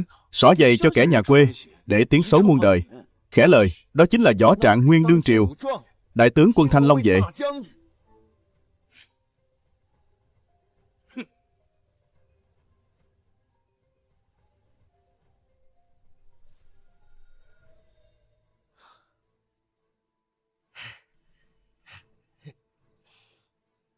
Tham kiến bệ hạ. Đây là binh phù của Thanh Long vệ. An nguy của đế đô trẫm giao phó cả cho khanh. Ti chức nguyện thề chết trung thành với bệ hạ, vì bệ hạ mà gánh vác gian nan. Các khanh cũng chớ nên nản lòng. Trẫm đối với bất kỳ ai cũng đều công bằng như một. Chỉ cần các khanh một lòng trung với triều đình, trung với trẫm, tương lai ắt sẽ có ngày công thành danh toại. Lấy giáp lại đây, trẫm muốn đích thân khoác chiến giáp đại hạ lên người họ. Bệ hạ, không thể được. Thiên tử thân hành mặc giáp cho thuộc hạ là tổn hại thể diện quân dương. Nhiệt huyết nam nhi đại hạ ta bảo vệ non sông, trung quân ái quốc, thật là bậc nhân kiệt. Vinh quang này trẫm tất phải ban cho họ. Nghi lễ khoác giáp này các khanh xứng đáng nhận lấy, và trẫm cũng cam lòng thực hiện. Đa tạ bệ hạ. Thần xin thề chết trung thành với bệ hạ.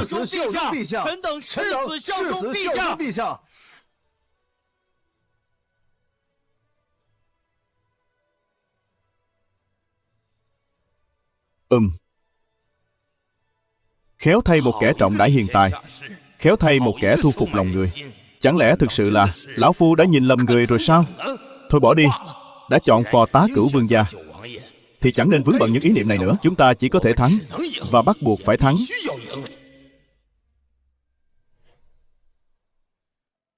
Bệ hạ dạo này đã quá mệt mỏi rồi. Trẫm nghe nói trẫm mang tiếng bạo chúa này, chuyện đã đồn xa. Ngoài kia, thậm chí có kẻ còn đặt ca dao phỉ báng trẫm. Đấy là do họ chưa thấu hiểu bệ hạ. Đợi khi đại hạ dần hưng thịnh, họ tự khắc sẽ rõ ân đức của bệ hạ. Bệ hạ, Hạ Yên đã tìm thấy. Người đâu? Đang trên đường hồi kinh. Thường đại nhân đã phái đại lượng cấm quân đi hộ tống dọc đường. Tốt lắm. Điều trẫm cần nhất chính là bằng chứng xác thực.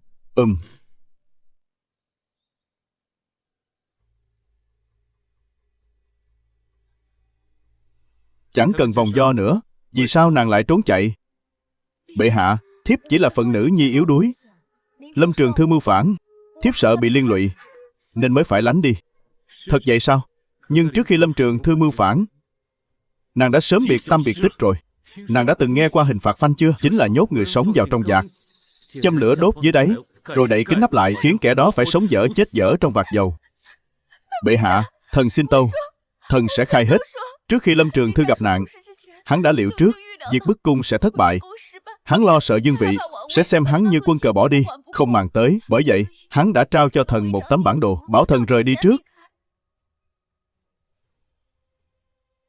Nếu sự việc thất bại, hắn dặn thần giấu tấm bản đồ đi. Làm như vậy, Vương Vị sẽ phải kiêng dè hắn, không thể không tìm cách cứu hắn. Nhưng sau khi sự việc thất bại, Vương Vị đã trực tiếp hạ thủ. Hắn sai khiến bao kẻ truy sát ta, quyết tâm diệt khẩu. Ta vốn chẳng có lấy một cơ hội dùng tấm bản đồ để uy hiếp hắn, xong ta còn chút vận may thoát khỏi vòng dây truy sát ấy. Nhưng thân này chẳng biết đi đâu về đâu, phiêu bạt suốt một quãng thời gian, rồi cuối cùng lại bị các vị bắt giữ. Dương Vị có hay biết về sự tồn tại của tấm bản đồ này chăng? Hắn không hề hay biết. Lâm Trường Thư từng nói, chẳng một ai hay biết cả chuyện tấm bản đồ. Đây là đường lui hắn tự chừa cho mình, phòng khi bản thân bị xem như quân cờ bỏ đi. Tấm bản đồ này đại diện cho điều gì? Nơi được đánh dấu trên đó, ngươi từng đến chưa? Thần không dám đến đó, nhưng dường như có liên quan đến vụ ám sát trong cung. Nói rõ ràng về tất cả những gì ngươi biết về vụ ám sát trong cung. Bệ hạ, bệ hạ, thần xin khai hết thảy, cúi xin người tha cho mạng sống. Thần thực sự không hề nhúng tay vào việc gì cả. Chỉ vì Lâm Trường Thư sủng ái thần, nên bao nhiêu sự việc lão đều đem tâm sự cùng thần. Chỉ có vậy mà thôi.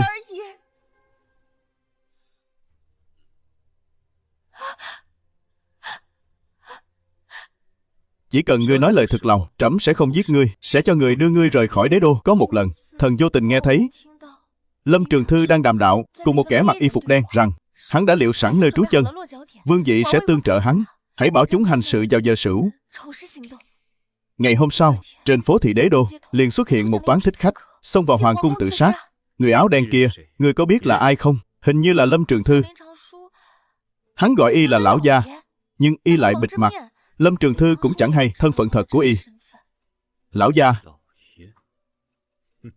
Phong lão, Đào Dương, ngươi hãy dẫn ảnh vệ cùng cấm quân hành sự, phải tra cho rõ địa điểm được đánh dấu trên bản đồ này rốt cuộc có điều gì mờ ám, mà lại có thể đồng thời dính líu đến cả thủ lĩnh sát thủ lẫn Dương Vị. Tuân chỉ.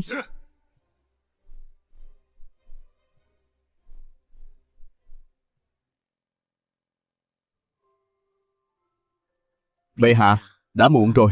Hay là người hãy lật thẻ bài, nghỉ ngơi một chút ạ. Trẫm đêm nay sẽ nghỉ lại tại ngự thư phòng. Phụng lão bên kia có tin tức gì? Đánh thức trẫm. Tuân chỉ.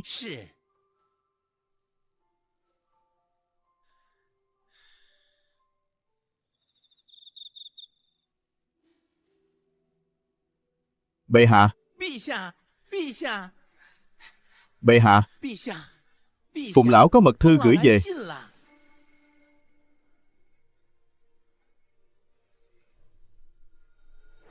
Thung lũng chính là sào huyệt của đám sát thủ. Khẩn cầu bệ hạ tăng thêm binh mã để dẹp yên tàn dư.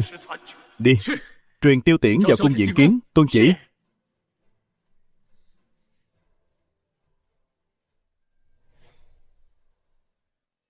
Bệ hạ. Bệ hạ. Ảnh vệ, Phụng lão, Đào thị vệ, họ đã hồi kinh, lại còn bí mật áp giải một người về.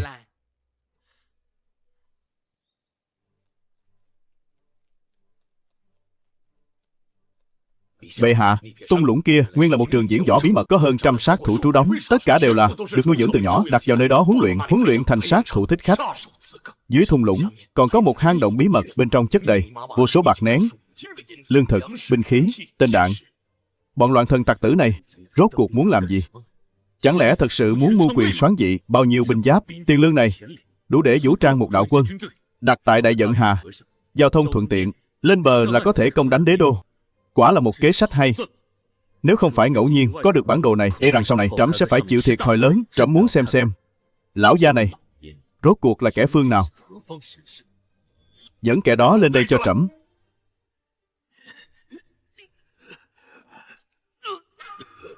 Bệ hạ.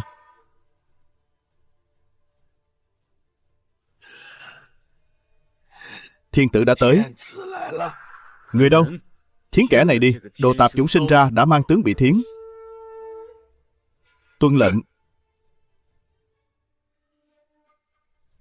Dẫu ngươi có thiến ta đi chăng nữa, ngươi cũng chẳng thể nào đạt được thứ ngươi muốn. Ta khuyên ngươi hãy sớm từ bỏ đi. Giờ mới biết sợ ư? Muộn rồi. Đồ tạp chủng nhà ngươi, ta khoái nhất là hoạn người, rồi đưa vào cung, làm thích khách thái giám. Vừa hay, ngươi cũng nên nếm trải mùi vị này. Bọn thuộc hạ của ngươi quá ngốc, bị trẫm nhổ cỏ tận gốc. Vừa hay, ngươi có thể đích thân vào cung làm thái giám để thích sát trẫm. Thật tiện lợi biết bao. Hãy tận hưởng cho thật kỹ. Yên tâm, ngươi sẽ không chết đâu. Người đâu? Lôi hắn xuống hoạn. Nhanh tay lẹ mắt một chút.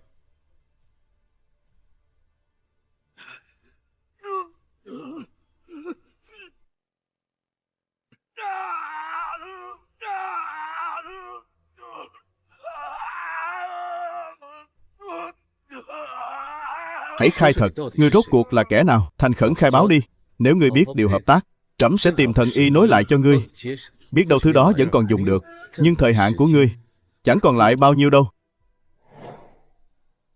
Hừ, tên bạo chúa nhà ngươi, ai ai cũng muốn trừ khử ngươi. Ta, Hách Bách Lý, dẫu có xuống tới chốn âm tào địa phủ, cũng nhất định nguyền rủa ngươi, nguyền cho quốc phá gia vong, xã tắc điêu linh, toàn bộ hậu cung phi tần của ngươi sẽ trở thành trò tiêu khiển cho kẻ khác.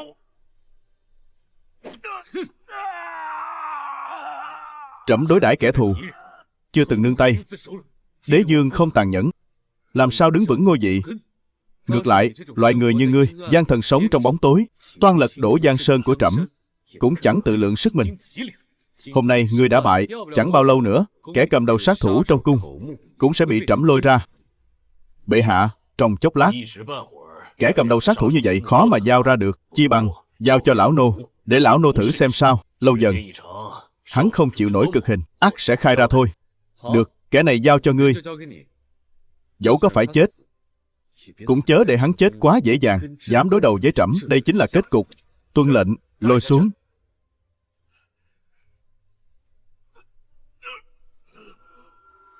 Hôn quân, có giỏi thì giết ta đi. Ta chính là muốn mưu đoạt thiên hạ của ngươi. Ngươi ngàn vạn lần chớ ban cơ hội cho ta rời đi. Ngươi quả nhiên đã nhắc nhở trẫm. Ngươi chỉ là một kẻ cầm đầu huấn luyện sát thủ, chẳng có bản lĩnh mưu triều soán dị, cũng chẳng có bản lĩnh tích trữ nhiều quân lương đến thế. Đằng sau ngươi nhất định còn có kẻ khác. Thì sao chứ? Đừng hòng từ lão phu đây mà có được bất kỳ tin tức nào. Kẻ phản ngươi trong thiên hạ nhiều vô kể. Tên cẩu hoàng đế ngươi sẽ không được chết tử tế. Hãy loan tin Hách Bách Lý đã bị bắt. Dạ.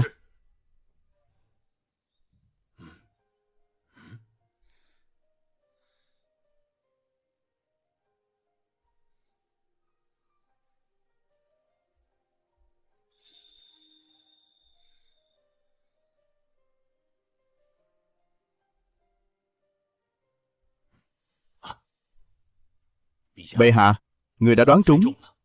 Đêm qua, Dương Quý Phi đã không thể nhẫn nại thêm. Đây là chim bồ câu đưa thư do nàng tự tay thả. Hách Bách Lý bị bắt, e rằng đã khai ra nhiều tin tức.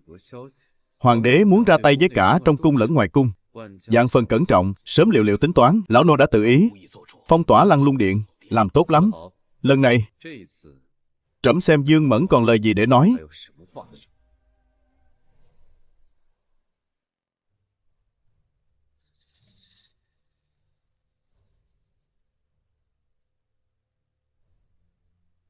Ngươi còn dám bình tĩnh như vậy? Bệ hạ, thần thiếp không hiểu lời người nói. Còn dám chối cãi. Ngay cả Hách Bách Lý, kẻ loạn thần tặc tử ấy, ngươi cũng dám cấu kết. Ngươi cùng Dương gia rốt cuộc muốn làm gì? Bệ hạ, thần thiếp thực sự không hiểu. Ngươi đang nói gì? Giả lại, chim bồ câu đưa thư kia nào phải do thần thiếp thả. Thần thiếp cũng là bị người hãm hại mà thôi. Trẫm khi nào nói là chim bồ câu đưa thư? Bệ hạ, thần thiếp chỉ là đoán mà thôi. Người bóp thần thiếp đến khó thở rồi, còn dám chối cãi. Ngươi coi trẫm là kẻ ngốc sao? Hưởng lộc của trẫm, vậy mà lại cùng kẻ ngoài mưu đồ phản nghịch. Nói, Vụ việc ám sát và chuyện hạ độc cả đám sát thủ trong cung kia nữa, có phải đều do một tay ngươi sắp đặt? Bệ hạ, thần thiếp không biết phải nói sao cho phải. Thần thiếp thực sự không hay biết gì cả. Chắc chắn là có kẻ muốn hãm hại thần thiếp. Người đâu? Tống giam ả vào lãnh cung, chờ ngày định đoạt. Bệ hạ, người không thể làm vậy. Nếu người làm vậy, sẽ làm tổn thương lòng trung quân của vương gia chúng thần. Bệ hạ, người đang uy hiếp trẫm ư? Đừng nói là ngươi, dù là cả dương gia, trẫm cũng sẽ xử lý hết. Không, thần thiếp oan uổng. Bệ hạ, oan uổng. Thần thiếp oan uổng. Buông ta ra. Phụng lão, dẫn người lục soát linh lung điện này cho ta. Dù có đào sâu 3 tấc đất cũng không được bỏ sót một chút manh mối. Vâng.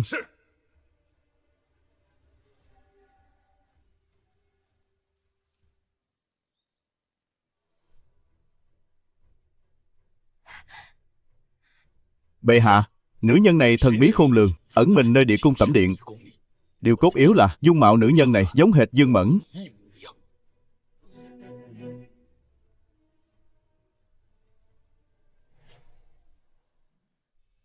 Ngươi tên là gì? Nô tỳ. Nô tỳ tên Dương Thanh Loan. Vương Thanh Loan. Dương Mẫn là người thế nào với ngươi? Quý phi nương nương là chủ tử của nô tỳ. Rốt cuộc là quan hệ gì? Vì sao nàng ta lại giam ngươi trong mật thất? Vì sao trẫm ở Linh Lung Điện mà chưa từng thấy ngươi? Bệ hạ, là quý phi nương nương đã lệnh cho nô tỳ ở trong mật thất. Thường ngày, người không cho nô tỳ bước ra ngoài. Mỗi lần nô tỳ ra ngoài đều là để hầu hạ bệ hạ. Hầu hạ bệ hạ xong, liền phải trở về mật thất hầu hạ trẫm. Ngươi nói mỗi lần thị tẩm, bao gồm cả lần trước người mặc phượng bào thị tẩm là ngươi, không phải Dương Mẫn. Bệ hạ tha mạng. Nô tỳ cũng là bị ép buộc. Tỷ tỷ nói nếu nô tỳ không nghe lời nàng, sẽ đem nô tỳ đuổi ra khỏi cung bán đi. Tỷ. Hừ. Một chiêu tráo trở thật tinh vi, dám lừa gạt đến tận trẫm. Dương Mẫn này thật đáng chết. Người đâu? Có. Lập tức phế truất tước vị quý phi của Dương Mẫn. Tội danh thứ nhất, lừa dối thánh thượng, tội không thể dung thứ. Tội danh thứ hai, nghi ngờ cấu kết loạn thần tặc tử, tội không thể dung thứ. Giải nàng ta vào thiên lao, thu sau vấn trảm. Dạ, bệ hạ. Ngoài ra, triệu tập Tiêu Tiễn, Yến Trung, Hạ Tu ba vị tướng quân, cùng Quách Tử Dân, binh bộ thượng thư Triệu Hằng, Lan Trung lệnh Thường Hồng, truyền chỉ gấp triệu tất cả vào cung cho trẫm tuân chỉ. Bệ hạ, Dương Thanh Loan này nên xử trí thế nào đây? Ngươi từng tham gia mưu phản. Bệ hạ, nô tỳ hoàn toàn không hay biết gì cả. Thường ngày nô tỳ ngoài việc ra ngoài hầu hạ bệ hạ, rất ít khi rời khỏi mật thất. Sao có thể tham gia mưu phản được ạ? Cúi xin bệ hạ minh xét cho kẻ hèn mọn này. Nô tỳ cũng là bị ép buộc chẳng đặng đừng. Thưa bệ hạ, giam bả lại tại Linh Lung Điện cho trẫm điều tra rõ ràng rồi hãy tính sau. Trẫm đã phế Dương Mẫn, bước kế tiếp sẽ là trừ khử vương vị kẻ quyền thần này. Bệ hạ há chẳng thể chậm lại đôi chút ư? Dương vị môn sinh cố cựu quá nhiều, nếu có điều bất trắc, e rằng sẽ lung lay căn cơ quốc gia. Triệu đại nhân nói vậy là sai rồi. Dẫu cho Dương vị cùng bè đảng quyền thần sụp đổ, triều đình ắt sẽ xuất hiện một thời gian hỗn loạn, nhưng đây là việc tráng sĩ đoạn cổ tay, không thể không làm. Dương gia quyền khuynh triều chính, chẳng phải 1-2 ngày nay lại dính líu đến vụ ám sát, tuyệt đối không thể dung thứ. Nhưng Tô bệ hạ, hiện giờ chúng ta chưa có thiết chứng, mọi mũi nhọn chỉ hướng về Dương quý phi. Ai nói trẫm sẽ chủ động ra tay đối phó Dương vị? Trẫm hạ lệnh thu sau vấn trảm Dương Mẫn, lão hồ ly Dương vị sẽ không ngồi yên, ắt sẽ lộ ra sơ hở. Hôm nay trẫm triệu các khanh đến đây, trẫm muốn báo cho các khanh hay, để phòng ngừa điều tệ hại nhất xảy ra. Thần nguyện nghe theo thánh ý. Thần vạn tử bất từ. Chúng thần cũng xin thề sống chết theo. Tốt. Tiêu Tiễn, ngươi phụ trách điều động quân binh ở Cốc Quan, Mang Sơn, Thanh Bình, sẵn sàng ứng chiến. Tuân lệnh. Yến Trung, ngươi phụ trách bảo vệ đế đô, giám sát Dương Minh của Kim Ngô Vệ. Tuân lệnh. Quách Tử Dân, hãy tiếp tục gia tăng cường độ điều tra vụ án Dương vị tham ô. Tuân lệnh. Bệ hạ. Phụ thân, ngươi còn chần chừ gì nữa? Tên hôn quân này đã không còn dung thứ cho Dương gia ta nữa rồi. Theo thiện ý của con, chúng ta hãy trực tiếp làm phản. Tên hôn quân này bất nhân, chúng ta cũng chẳng cần giữ nghĩa. Kim Ngô Vệ, đại doanh trung quân có thể nhổ trại công thành ngay trong đêm. Đa số binh lực của Tiêu Tiễn sẽ không kịp tiếp viện. Chỉ cần hạ được hoàng cung, đã làm thì làm cho trót, giết chết tên hôn quân ấy, phò tá cửu Dương gia lên ngôi, thật là thuận lý thành chương. Nếu tàn nhẫn hơn một chút, vương gia ta trực tiếp nắm quyền đại sự, thay đổi càn khôn.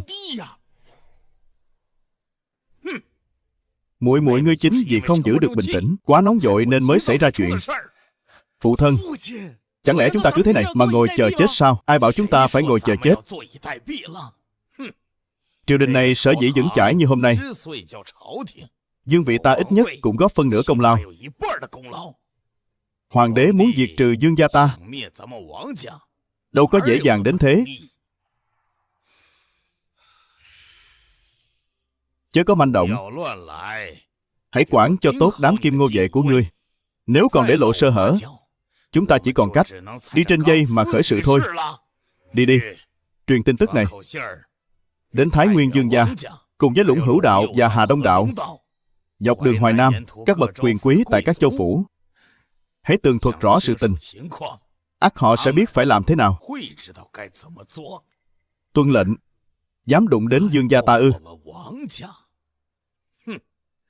Trước hãy hỏi xem, thiên hạ này phần lớn ủng hộ hắn, liệu các bậc quyền quý trong Giang Sơn đại hạ có đồng thuận hay chăng? Người đâu? Dâng lên.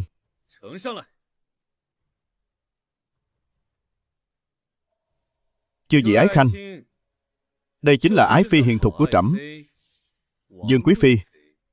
Mật hàm toan tính gửi đi trong đêm. Chứng cứ rành rành. Trẫm đã nói rõ 10 rồi. Có kẻ đứng sau mưu đồ phản nghịch. Cựu tể tướng Lâm Trường Thư chẳng qua chỉ là quân cờ mà thôi. Ám sát, hạ độc, phóng hỏa, 3 việc này đều do một thế lực gây ra. Thậm chí Dương quý phi cũng liên can, đánh tráo thái tử, lừa dối trẫm. Chư vị ái khanh, âm mưu kinh thiên động địa này, các khanh có điều gì muốn tấu không? Bệ hạ, oan uổng thay. Mưu phản thì mưu phản, cớ sao lại liên can đến Dương quý phi? Chẳng lẽ gì? Một phong mật hàm hư vô. Phong mật hàm này, lão thần ngờ rằng có kẻ cố ý vu oan, ly gián tình quân thần chúng ta. Bệ hạ xin minh xét. Lão thần nguyện tránh hiềm nghi, cam lòng từ chức hộ bộ thượng thư. Bệ hạ, tổng cộng 49 châu huyện tài chính khẩn cấp đều khẩn trương báo cáo tin tức đã truyền đến kinh thành. Còn có quân đội đóng tại Trùng Châu cũng bắt đầu nổi loạn, nói rằng quân lính đã lâu không được phát lương, bao gồm cả thuế má cũng xuất hiện vấn đề, đồ hỗn đảng. Tên Dương Uy hôm nay sáng sớm mới cáo bệnh ở nhà dưỡng bệnh. Chiều nay các châu phủ đều dâng tấu, đều cùng nhau trình lên. Tên lão tặc này muốn nhân cơ hội bức bách trẫm thoái lui, nhưng trẫm nhất quyết không lùi bước. Quách Tử Dân, thần có mặt, trẫm truyền lệnh cho khanh lập tức khởi hành đến Duyện Châu, mật tra việc quân lương bị cắt xén, cùng với tình trạng ngân khố thiếu hụt. Đang yên đang lành bỗng dưng ra nông nổi này, ắt hẳn là có gian tình. Tên Dương vị này đang đùa với lửa. Một khi đã nắm được thóp của hắn, lập tức chém đầu không tha, tuân chỉ. Bệ hạ, bệ hạ, vương quý phi cầu kiến. Nàng nói có việc muốn thương thảo cùng người.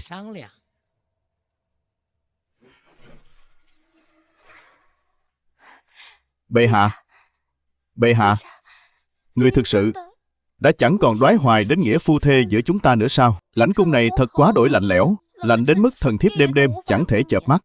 Nếu bệ hạ thực sự đã không còn cần thần thiếp nữa, thì thần thiếp thà chọn cái chết còn hơn. Nghĩa phu thê, ngươi còn mặt mũi nào mà nhắc đến mấy chữ ấy trước mặt trẫm? Bệ hạ, hậu cung và triều đình này từ xưa đến nay vốn là chốn tranh đoạt thị phi. Ngươi thực sự nghĩ rằng Tiêu gia là kẻ đáng tin cậy sao? Còn dám buông lời hồ ngôn loạn ngữ. Bệ hạ, thần thiếp chỉ là đang nói lời tâm can mà thôi. Thần thiếp rõ, người không muốn Dương gia quá đổi hiển hách công cao lấn chủ. Nhưng nếu không có Dương gia, đại hạ này làm sao có thể trong phong ba bão táp đứng vững đến ngày nay?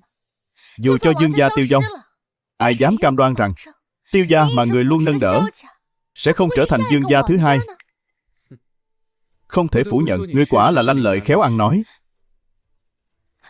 Nhưng ngươi e rằng đã quá xem trẫm là kẻ ngốc. Việc này có can hệ gì đến tội mưu phản của ngươi? Vương Thanh Loan là ai? Bệ hạ, Thanh Loan, Nàng là muội muội ruột của thần thiếp, cũng là tỳ nữ thân cận của thần thiếp. Khi thần thiếp không khỏe, để nàng thay thần thiếp thị tẩm, há chẳng phải là lẽ thường tình sao? Vậy sao? Vậy trẫm muốn đích thân kiểm nghiệm, ngươi có còn trinh tiết không? Có vấn đề gì không?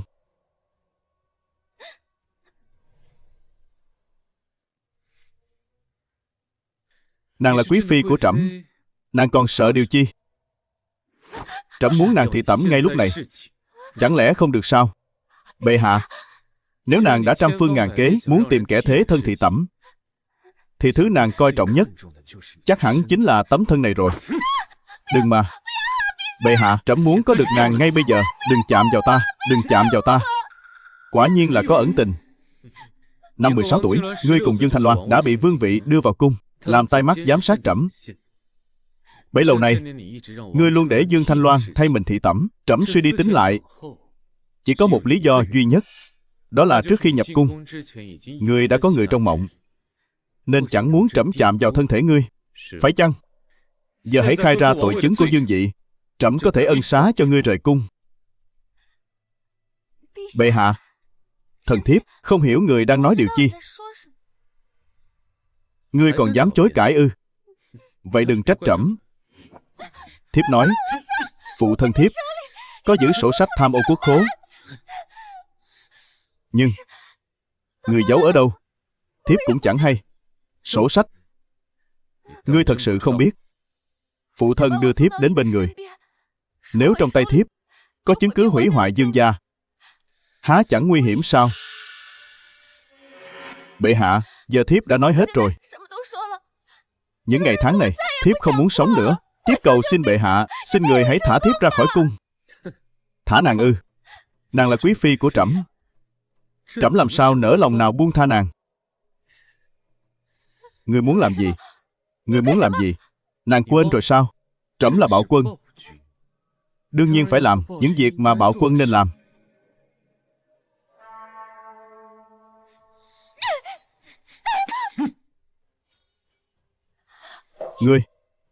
Ngươi biết võ công. Sao có thể như vậy?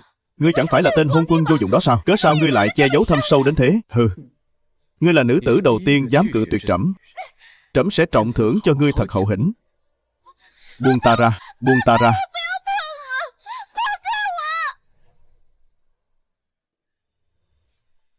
Quả nhiên vẫn còn là một đóa hoa chưa từng trải sự đời. Tần Vân, ngươi sẽ không được chết tử tế đâu. Phụ thân ta nhất định sẽ không tha cho ngươi. Ái phi cứ ở đây mà chờ đợi, tận mắt chứng kiến vương gia đã diệt vong như thế nào.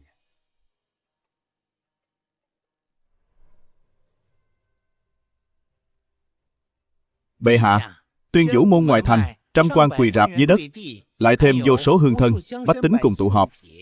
Trăm quan quỳ rạp là muốn ép trẫm phải thả Vương Mẫn sao?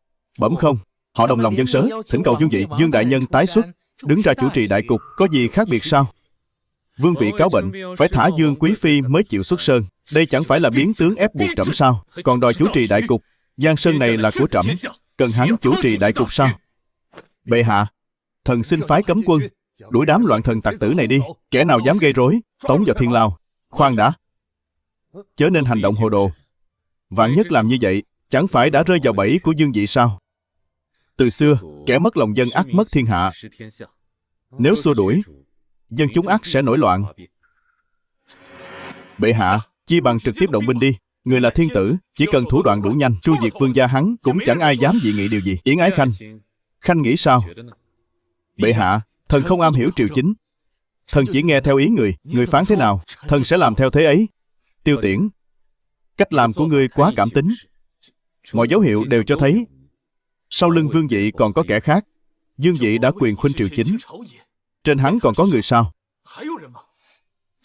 Hách Bách Lý này miệng quá cứng, những thích khách nhỏ khác lại biết quá ít, nên trẫm không thể điều tra được. Hiện tại chỉ có thể đoán rằng sau lưng hắn vẫn còn kẻ chủ mưu. Còn là ai, trẫm chưa hay biết. Tuy nhiên, vương vị không thể giữ lại được nữa. Dương quý phi nói Dương Dị có một sổ sách ghi lại tội chứng. Bẩm bệ hạ, Quách đại nhân báo đã tìm thấy một cuốn sổ sách ở Sùng Châu, trên đó có bằng chứng thép về tội ác của vương gia.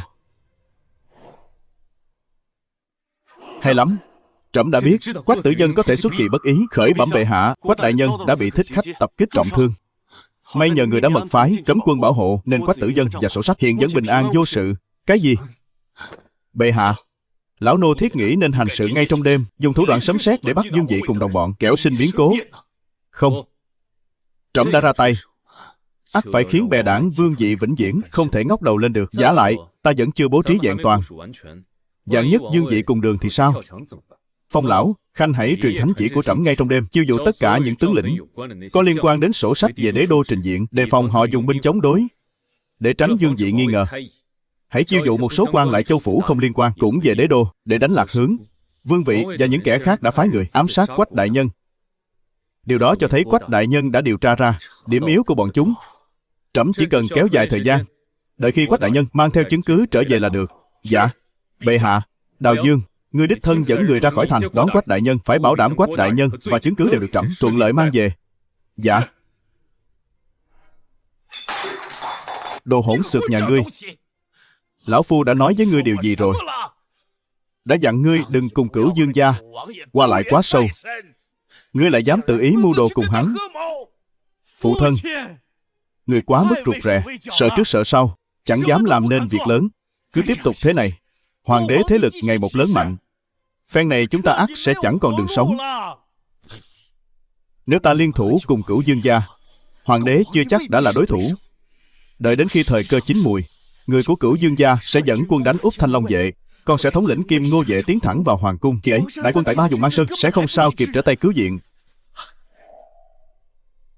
Đến lúc đó, thừa thắng đoạt vị, mang vua trời làm bia đỡ đạn, sai khiến các chư hầu hoặc là nâng đỡ phụ thân trực tiếp đăng cơ, đồng thời đuổi khỏi triều đình công tử. Phụ thân, ngài có chuyện gì vậy? Phụ thân, ngài đang làm gì thế? Ngươi tên phản nghịch, tên vô tri. Ngươi thật sự nghĩ rằng tên đó hôn quân đến thế sao? Ta đã sớm cảnh báo ngươi rồi. Hoàng thượng hiện giờ chẳng còn là vị quân vương để người khác tùy ý thao túng nữa.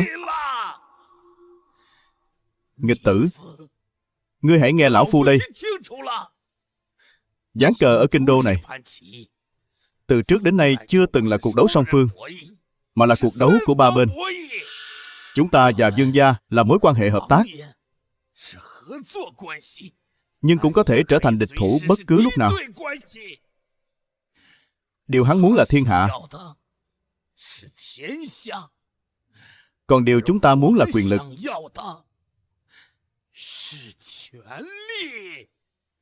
Từ đầu đến cuối, mục đích của chúng ta vốn đã chẳng tương đồng, chẳng qua là nương tựa lẫn nhau mà thôi. Vạn nhất có ngày chúng ta thất bại, vẫn có thể bán đứng Dương gia, buông bỏ quyền lực, giữ lại mạng sống. Thế nhưng ngươi lại bị hắn lợi dụng, làm nên đại sự như vậy. Chúng ta e rằng không còn đường lui nữa. Một khi đã khởi sự, một thần tử như ta kế vị, ắt sẽ mang tiếng mưu nghịch. Đến lúc đó, các phiên vương khắp nơi nhất định sẽ cất binh thảo phạt. Hoặc là hắn ngồi không hưởng lợi, hoặc là chúng ta phải phò tá hắn lên ngôi. Một khi hắn lên ngôi, thì chúng ta sẽ hoàn toàn mất hết giá trị. Còn ngươi, kẻ cầm đầu phản tặc, làm sao có kết cục tốt đẹp được?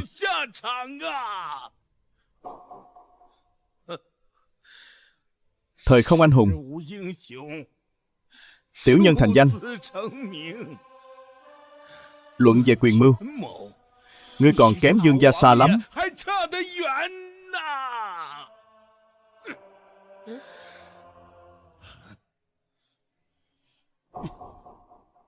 Đợi đến ngày lão phu quy tiên,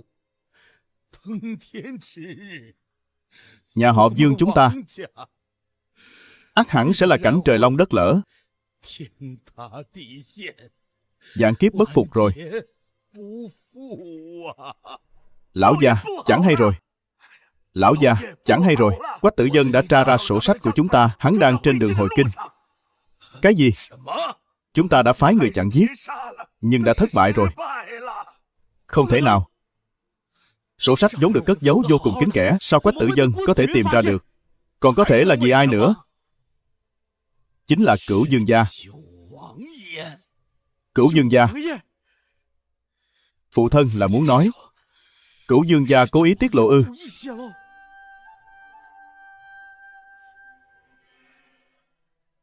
Cửu Dương gia đã hạ một nước cờ thật hiểm độc.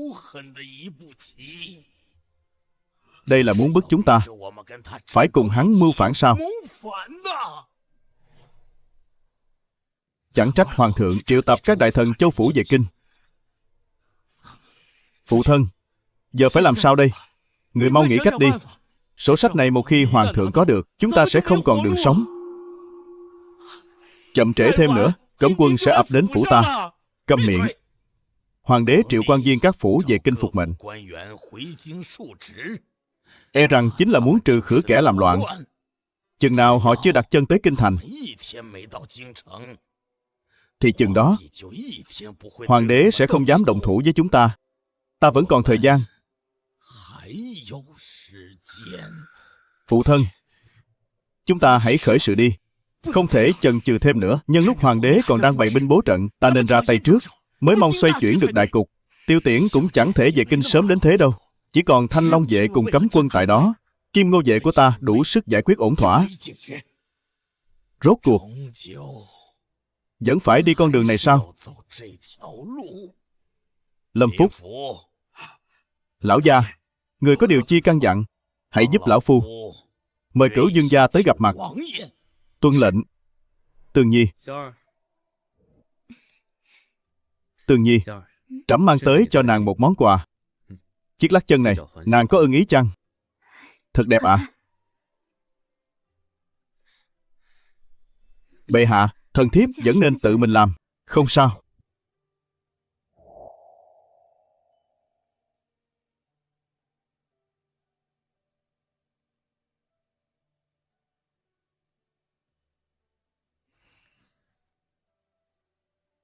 Tường Nhi, sau này hãy bớt đi lại.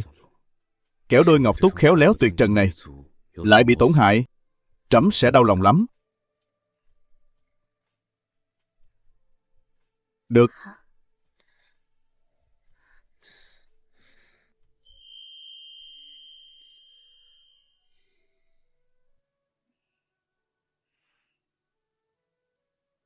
Bệ hạ, vẫn chưa an giấc sao? Trẫm làm sao có thể an giấc được? Việc diệt trừ Dương gia sắp đến. Có chút kích động, có chút lo lắng. Trẫm nếu chẳng may thất bại, ắt sẽ liên lụy đến tính mạng của nàng. Bệ hạ, dẫu kết cục có ra sao, Tương Nhi nguyện một lòng theo hầu người, sống thác chẳng rời. Trẫm là bậc cửu ngũ chí tôn, cớ sao có thể thất bại được? Đợi khi đại sự hoàn thành, trẫm sẽ sắc phong nàng làm hoàng hậu. Mai này con của chúng ta kế thừa đại thống. Dẫu trẫm có mang tiếng bạo quân, cũng nhất định phải để lại cho nó một giang sơn không còn hậu họa. Đến lúc đó, ta và nàng sẽ cùng ngao du sơn thủy, an vui đến bạc đầu. Chỉ cần nghĩ đến thôi, lòng ta đã thấy hạnh phúc khôn xiết. Nhưng ta vẫn còn lo lắng cho bệ hạ. Nếu có kiếp sau, chỉ cần chúng ta được làm một đôi phu thê bình thường, bình an vô sự, mãi mãi bên nhau là đủ rồi.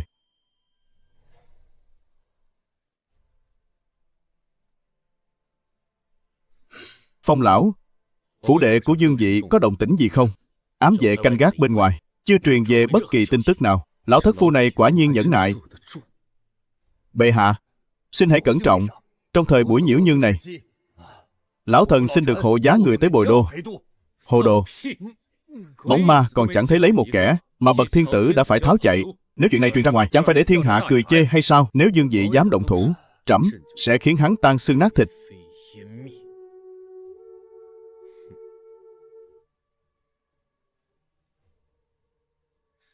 Sơn Vũ Dục lai phong mãn lâu.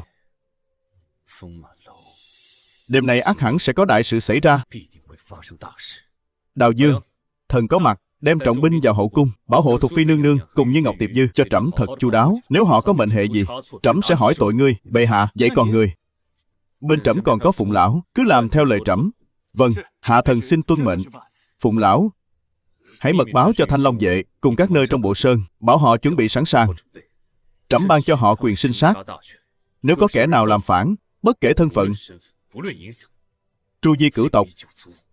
Dạ, bệ hạ. Bẩm. Kim Ngô vệ có tin, đại tướng quân đã chuẩn bị xong. Bẩm. Đại tướng quân Hạ Tu đã bị mật sát. Hữu đại doanh Quần Long vô thủ, đã vô dụng rồi. Cửa thành phía đông đế đô có thể tùy thời tiến vào. Bẩm. Trung quân đại doanh khởi binh 3 vạn, có thể tùy thời tiến đánh đế đô, chặn đánh quân doanh Tả đại doanh và Mang Sơn. Rất tốt. Hoàng đế bất nhân, tin lời gièm pha, muốn diệt trừ. Bề tôi trung thành như ta, lão phu cũng là bị ép buộc, chỉ đành khởi binh. Các ngươi đều là thân tín của lão phu, theo lão phu nhiều năm, không nói là công lao hiển hách, cũng là lao khổ công cao. Lão phu ra lệnh cho các ngươi, đêm nay hãy theo sát ta. Chúng ta phải từng bước một tiến vào Thái Cực Điện, chứng kiến khoảnh khắc đặc biệt này. Đợi lão phu. Hiệp thiên tử dĩ lệnh chư hầu. Chư vị đều là công thần bậc nhất. Khi ấy, vinh hoa phú quý, quyền lực danh vọng đều sẽ nằm trọn trong tay các ngươi.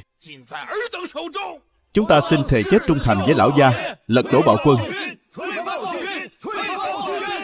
Lâm Phúc có dẫn 1000 tử sĩ, nhân lúc hỗn loạn, thành quân trắc, trảm yêu phi.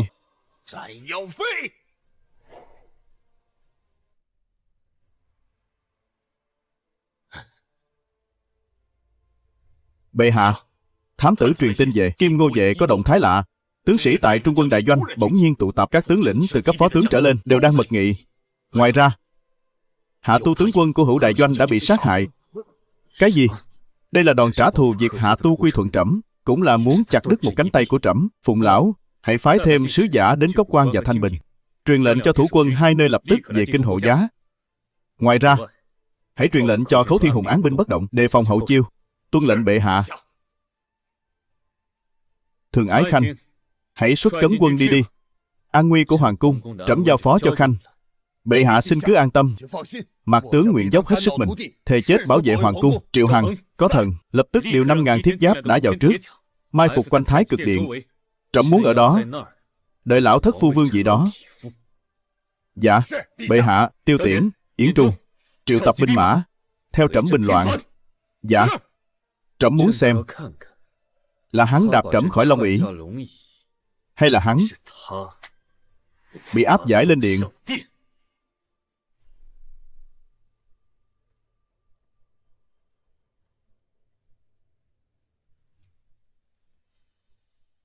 Bạo quân, đêm nay chính là ngày ngươi đền tội.